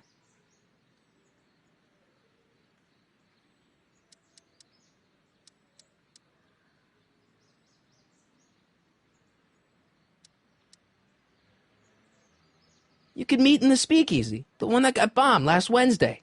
Now, wouldn't that be poetic irony? But I'm not sure the building is structurally safe. I know a place where the Stay Sober Society can meet. Oh? Where? You can meet over there in the jailhouse. I think they have an empty cell. No, the jailhouse has bad associations for some of the Stay Soberites. I know a place where the Stay Sober Society can meet. Oh? Where? The Brown residence. You mean Judge Brown's place? Yeah, I happen to be good friends with his son Emmett, and he's told me the judge would love to lend his place out for, good causes like yours. Really? Why, that's the most generous, public-spirited offer I've received in a month of Sundays. Please tell your friend Emmett we accept. The meeting isn't due to start for a little while, so that'll give our people some time to set up. You asked me to tell you if one of the local charities is running low on soup. Does somebody need a visit from my soup cycle?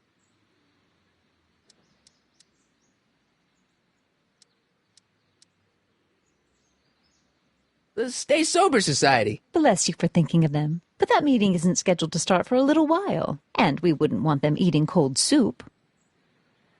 You asked me to tell you if one of the local charities is running low on soup. Does somebody need a visit from my soup cycle?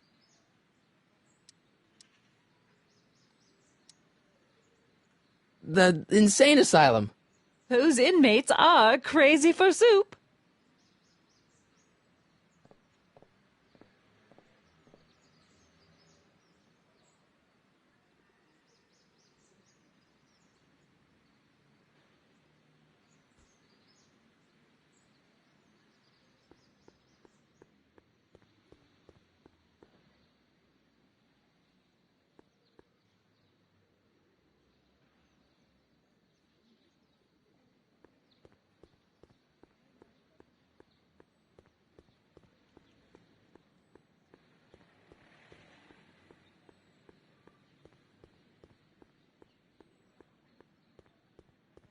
No screw-ups tonight, you get me? I don't want this thing turning into another Shingle Springs fiasco. It's all under control, boss. Well? My mistake. Yeah, you're a mistake, all right, meathead.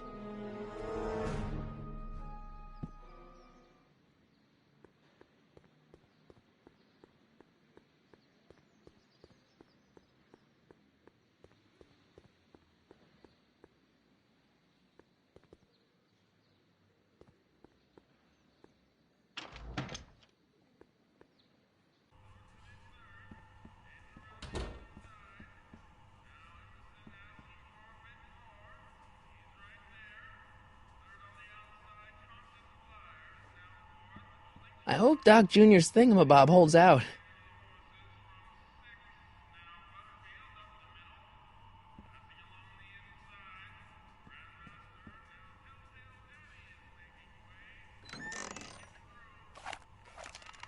The kitchen's for management only, rummy. Whoa! Don't push your luck, kid. What is it, kid?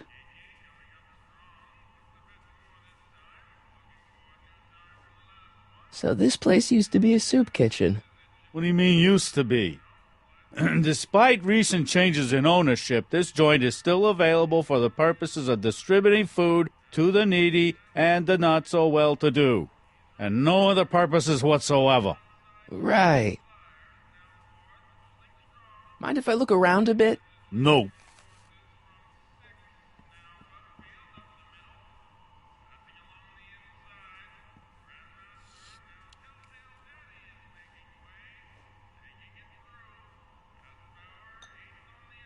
I still think the soup needs more flavor.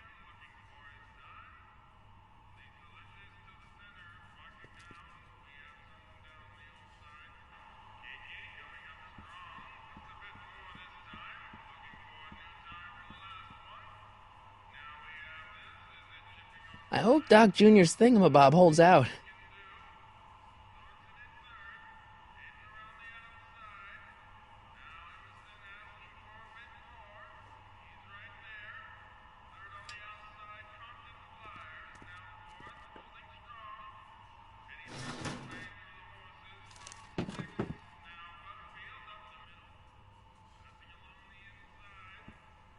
Emmett.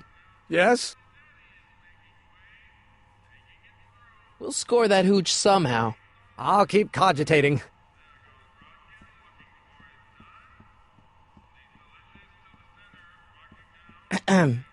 What is it, kid? I still think the soup needs more flavor.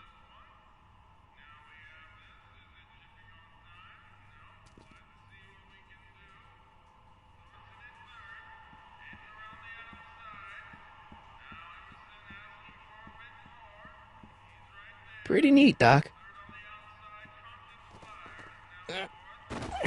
Nope. I'm still not getting through here. But at least those tables are propped up now.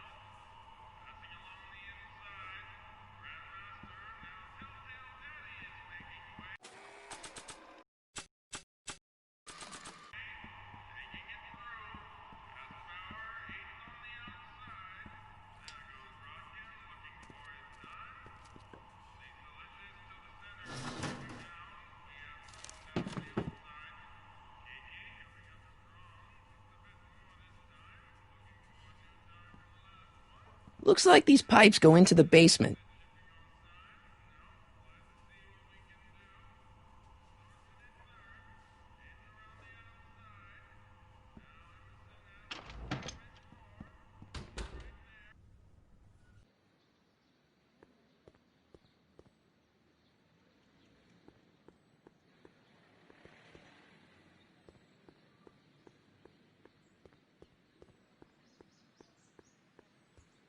Hey, Miss Strickland.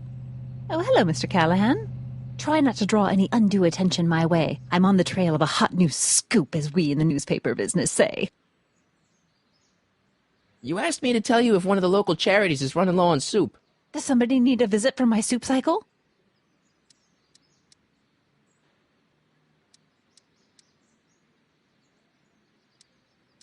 The Farm for Unwanted Children. Perhaps their parents don't want them because they eat too much.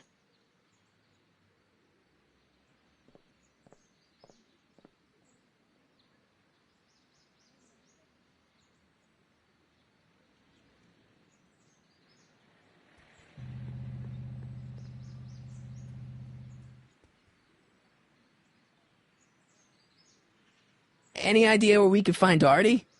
Not a jot. If only we had a way of tracking him. We'll get that subpoena delivered.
Why can't I have any of that soup from the rack?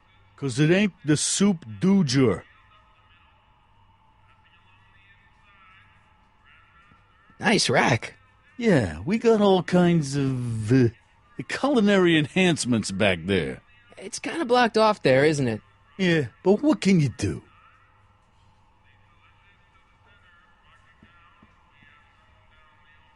Are those all cabbage soup? Last time I checked. Don't you have any other kinds of soup? No. I hope Doc Jr.'s thingamabob holds out.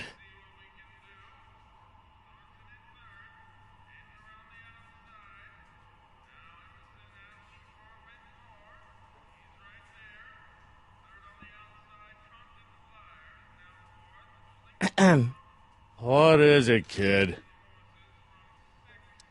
I still think the soup needs more flavor.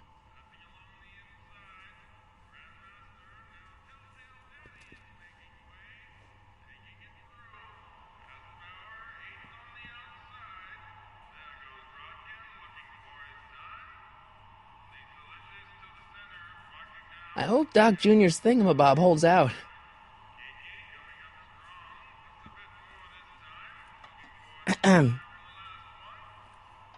Okay. Hey, never mind.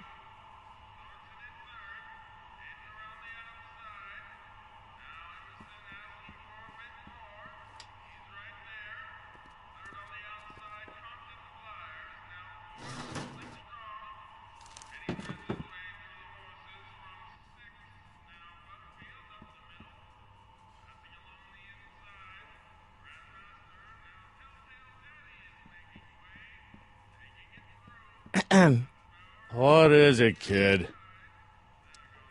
I still think the soup needs more flavor.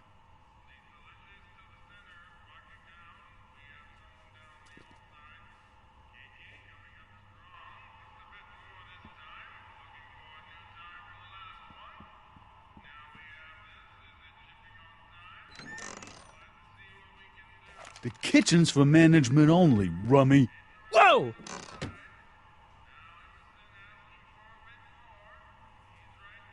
Nice rack.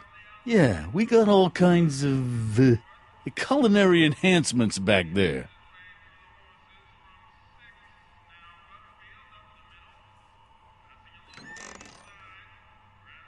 The kitchen's for management only, rummy. Whoa! Looks like these pipes go into the basement.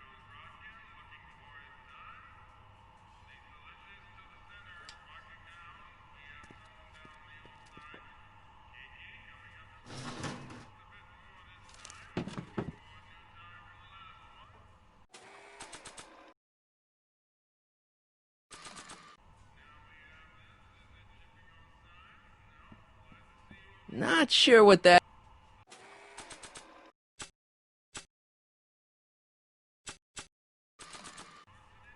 I don't think that picture's gonna do anything but confuse people.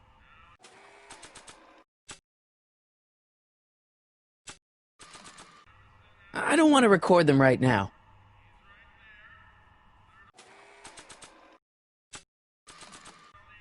I really don't think they need to know the Brown family phone number.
Not sure what that...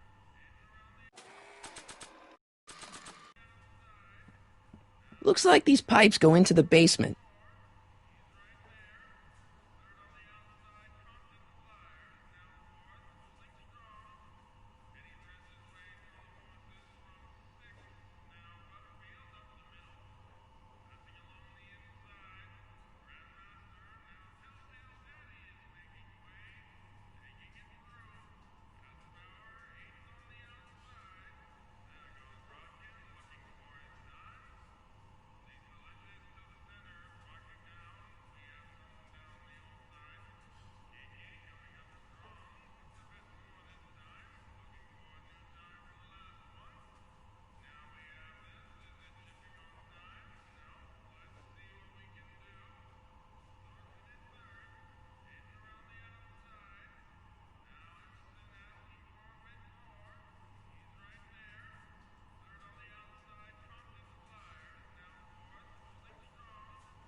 What is it, kid?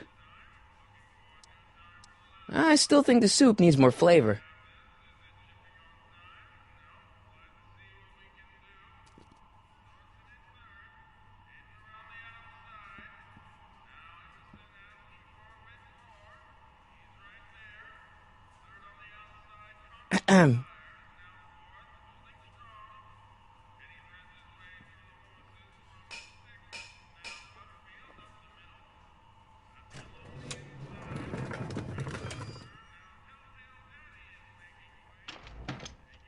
More soup?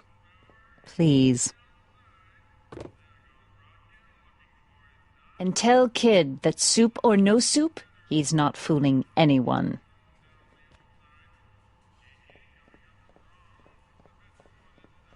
Edna picked up the barrel of hooch. Now all I have to do is to get it from her somehow.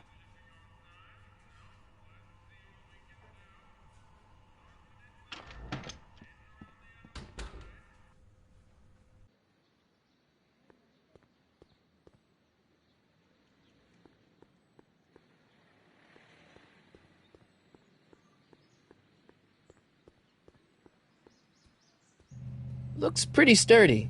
For a girl's bike. Hey, Miss Strickland. Oh, hello, Mr. Callahan. I'm afraid I haven't much time. The meeting of the Stay Sober Society is due to begin very soon.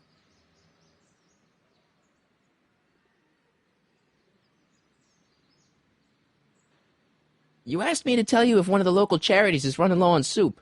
Does somebody need a visit from my soup cycle?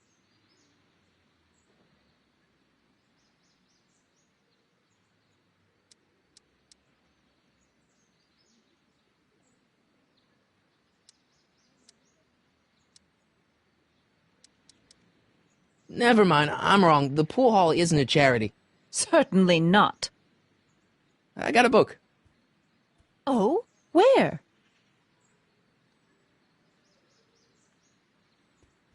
Looks pretty sturdy. For a girl's bike. Hey, Miss Strickland. Oh, hello, Mr. Callahan. I'm afraid I haven't much time. The meeting of the Stay Sober Society is due to begin very soon.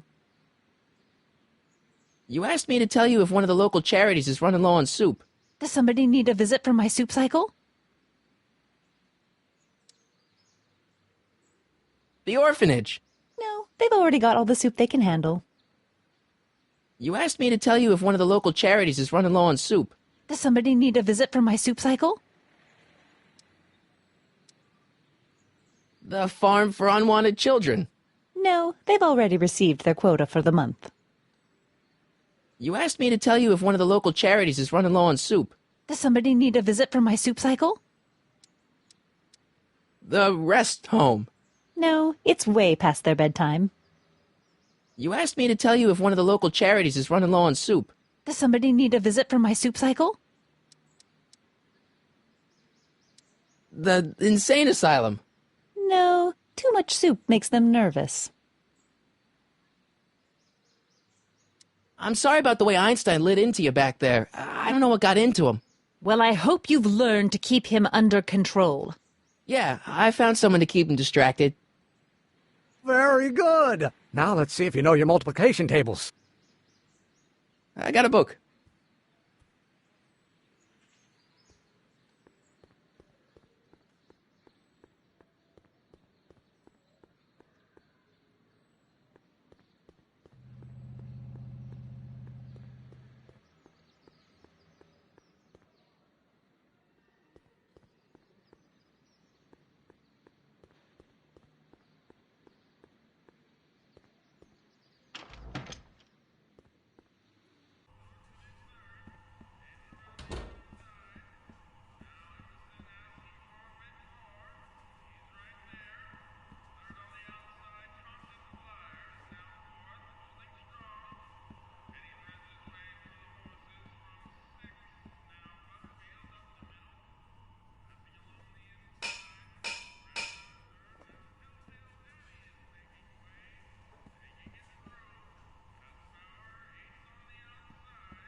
What is it, kid?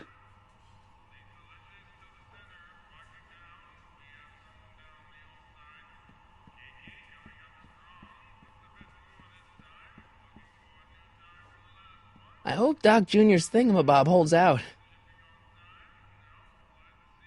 Pretty neat, Doc. Nope. I'm still not getting through here. But at least those tables are propped up now. Emmett. Yes? Obviously, this kitchen isn't the speakeasy. Indeed. This must be some sort of front meant to cleverly and legally obfuscate the existence of a hidden establishment of ill repute. Perhaps in the basement. Right. That might explain the elevator. We'll score that hooch somehow. I'll keep cogitating.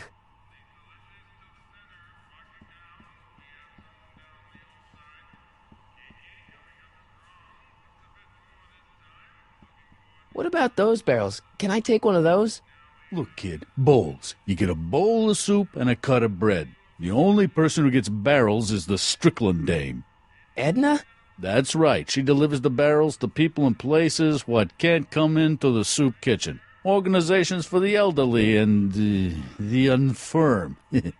You know, hospitals, orphanages, and whatnot.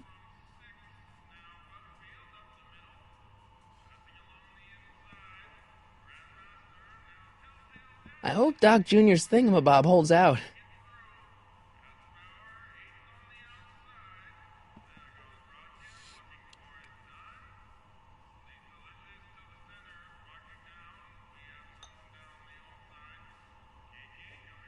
If I could just have a small jug of that. No.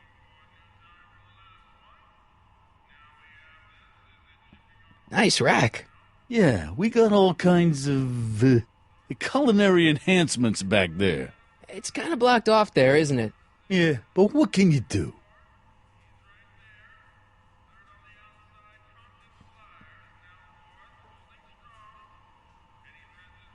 So, if I need one of these barrels, then...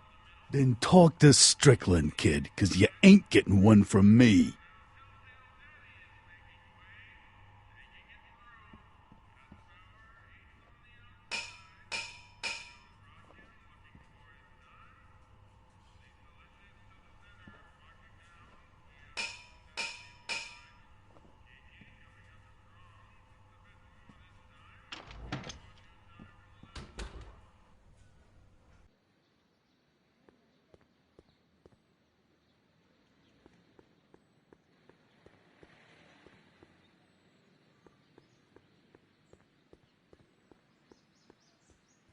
Hey, Miss Strickland. Oh, hello, Mr. Callahan. I'm afraid I haven't much time. The meeting of the Stay Sober Society is due to begin very soon. I got a book.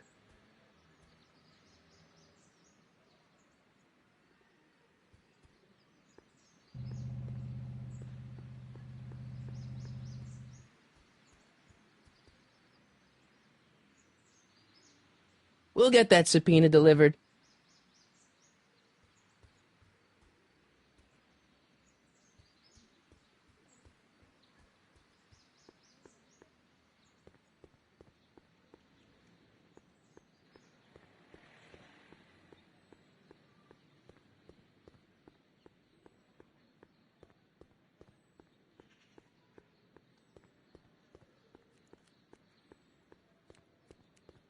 Tell Ma she'll get her cut next week. Jeez. Will do, kid. Well?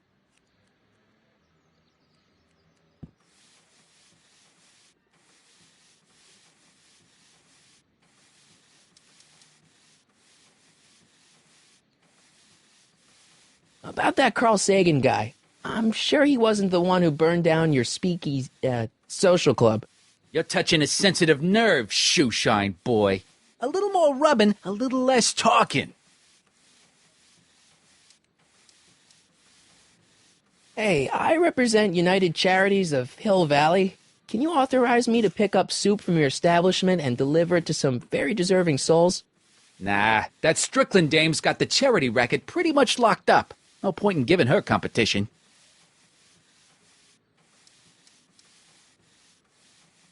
How come you won't let the Stay Sober Society hold their meeting in the cellar of your soup kitchen? We got other plans for that cellar, and it don't necessarily involve staying sober.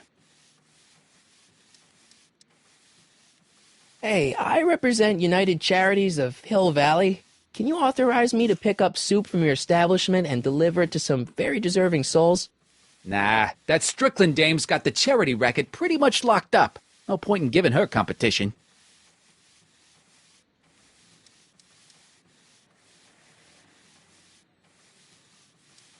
Isn't a soup kitchen an odd line of business for a guy like you? I like soup. Plus, I got a heart as big as all outdoors. Buff a little harder. I want to see myself in the toes. How's that? Shiny enough? Yeah, that'll do.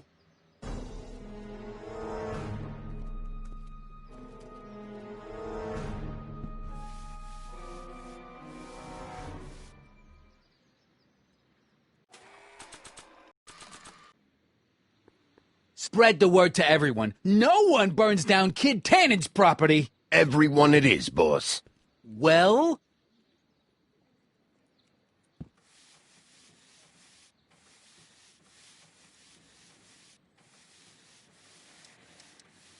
How's that? Shiny enough? Yeah, that'll do.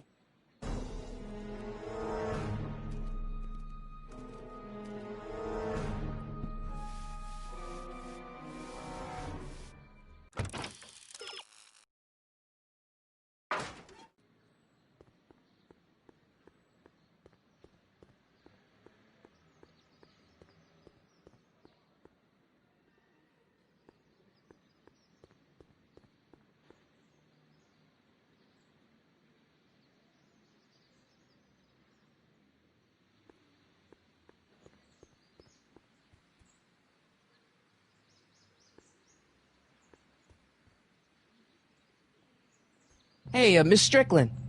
Oh, hello, Mr. Callahan. I'm afraid I haven't much time. The meeting of the Stay Sober Society is due to begin very soon. You asked me to tell you if one of the local charities is running low on soup. Does somebody need a visit from my soup cycle? The Stay Sober Society. That's right. They'll soon be gathering at the Brown estate, and we haven't provided refreshments. I can't get over the generosity of your friend Emmett, volunteering his father's house for our meeting. Huh? Wait there!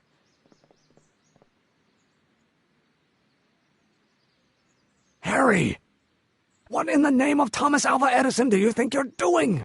Don't you get it? You need alcohol to run your drill, right? Those bootleggers at the soup kitchen won't let us get our hands on any of their hooch. But we can get Miss Strickland to pick it up for us and deliver it right to your door. No, out of the question. Why? I can't just let strangers invade my parents' house. What do we know about these people?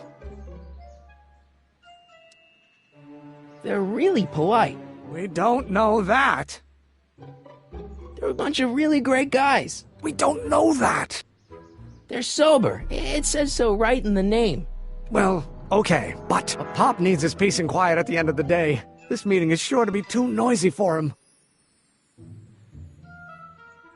So get your dad a pair of earplugs. I can't tell my father to wear earplugs. They'll be quiet. You'll be quiet, right? Oh, yes! I play my tambourine very softly. You hear that? Yes, but... But what? But it's still impossible. But I promised Miss Strickland. It means so much to her. The answer is still no. But think of the Stay Sober Society. What'll happen to them? They can all fall off the wagon for all I care. Okay, forget the whole thing. We don't have to test your rocket-powered drill tonight. We don't?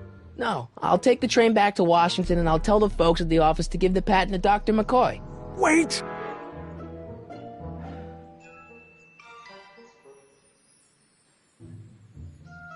You will instruct the members of the society to wipe their feet before they come inside.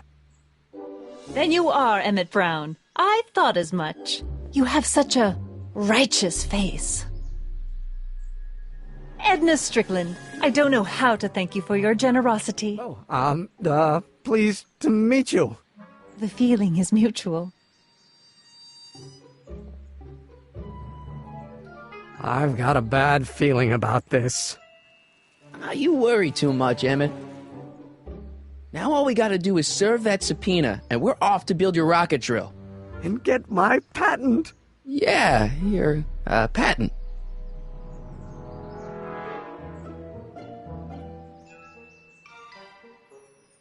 We'll get that subpoena delivered.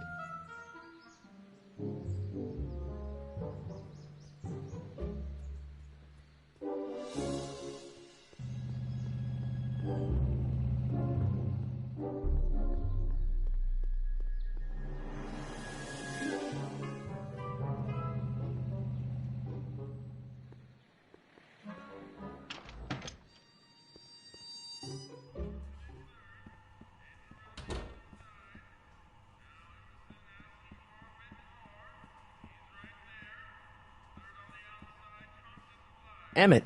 Yes? Obviously, this kitchen isn't the speakeasy. Indeed. This must be some sort of front meant to cleverly and legally obfuscate the existence of a hidden establishment of ill repute. Perhaps in the basement. Right. That might explain the elevator. Don't worry, Emmett. We'll get that subpoena delivered. If you say so.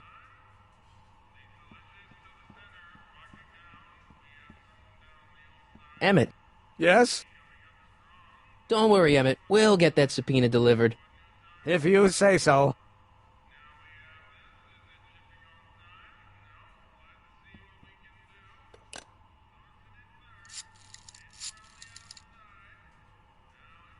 Brown residents?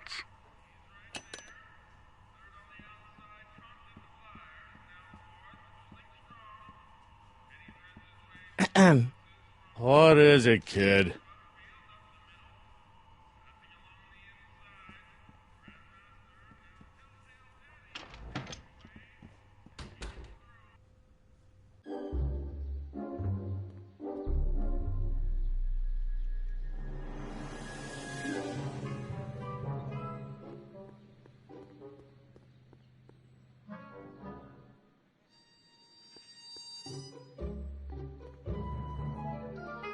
Psst, Doc!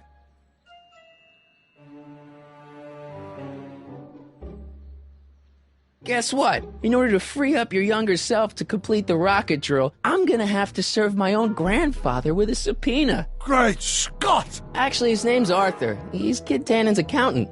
Marty, whatever you do, it's vitally important that you don't alter your grandfather's future in any meaningful way. The consequences... Could be catastrophic. I know, got it.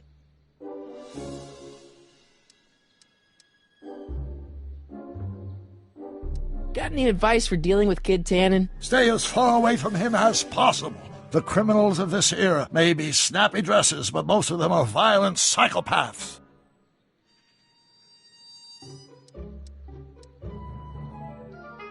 You got any words of wisdom for talking to Edna? Just play along with her. She may seem like a harmless kook, but she's got a journalist's nose for news. Hang in there, Doc.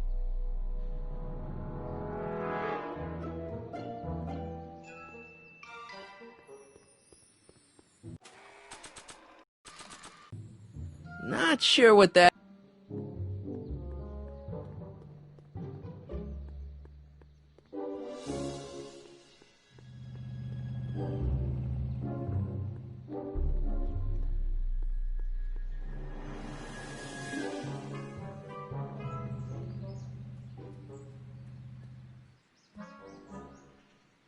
We'll get that subpoena delivered. Hey, how you doing, Einie? Einie? It's short for Einstein. Einstein, of course, because he was a patent officer just like you.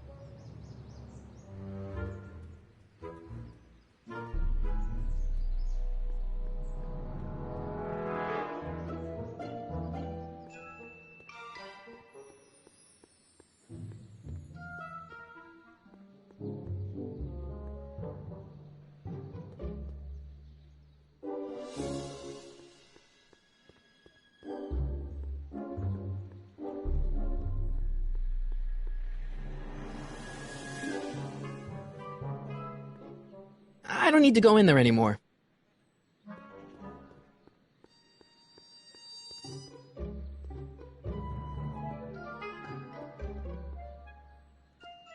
Majestic Arbs.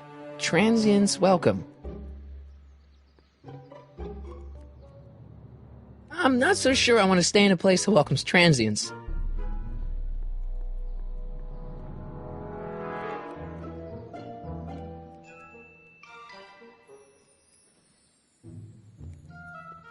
I don't care how much it costs. I want the new place to be classy with a capital K. Got me? Whatever you say, boss.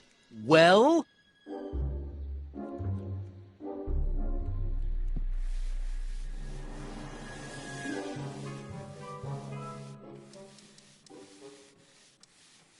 About Arthur McFly. Yeah?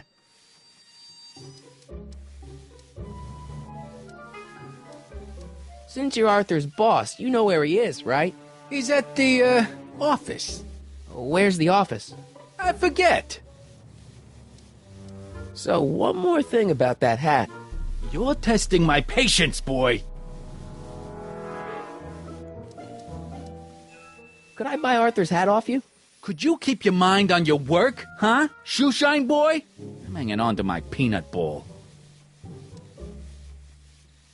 I sure could go for some peanuts. Lucky for you, I'm in a giving mood. Hey, kid! Yeah? What the hell is that? Hey! What did you do?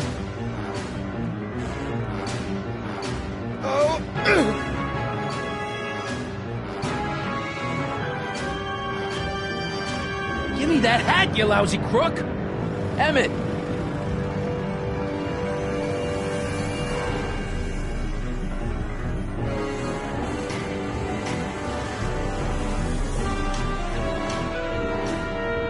Emmett!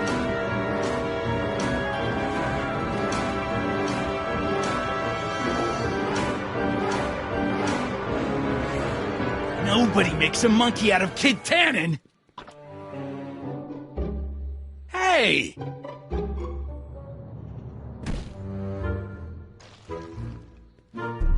Ow! Fix me up!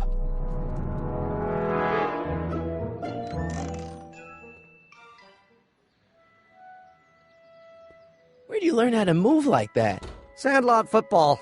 They used to call me the Streak. Get out!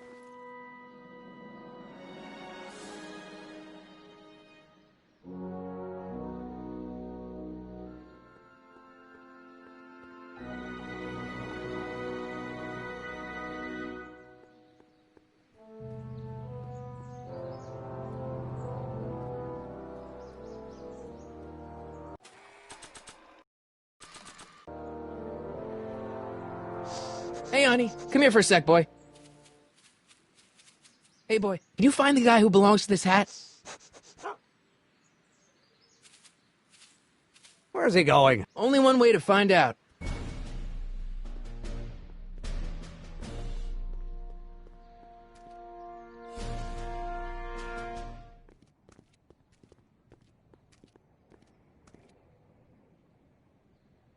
Huh, deja vu.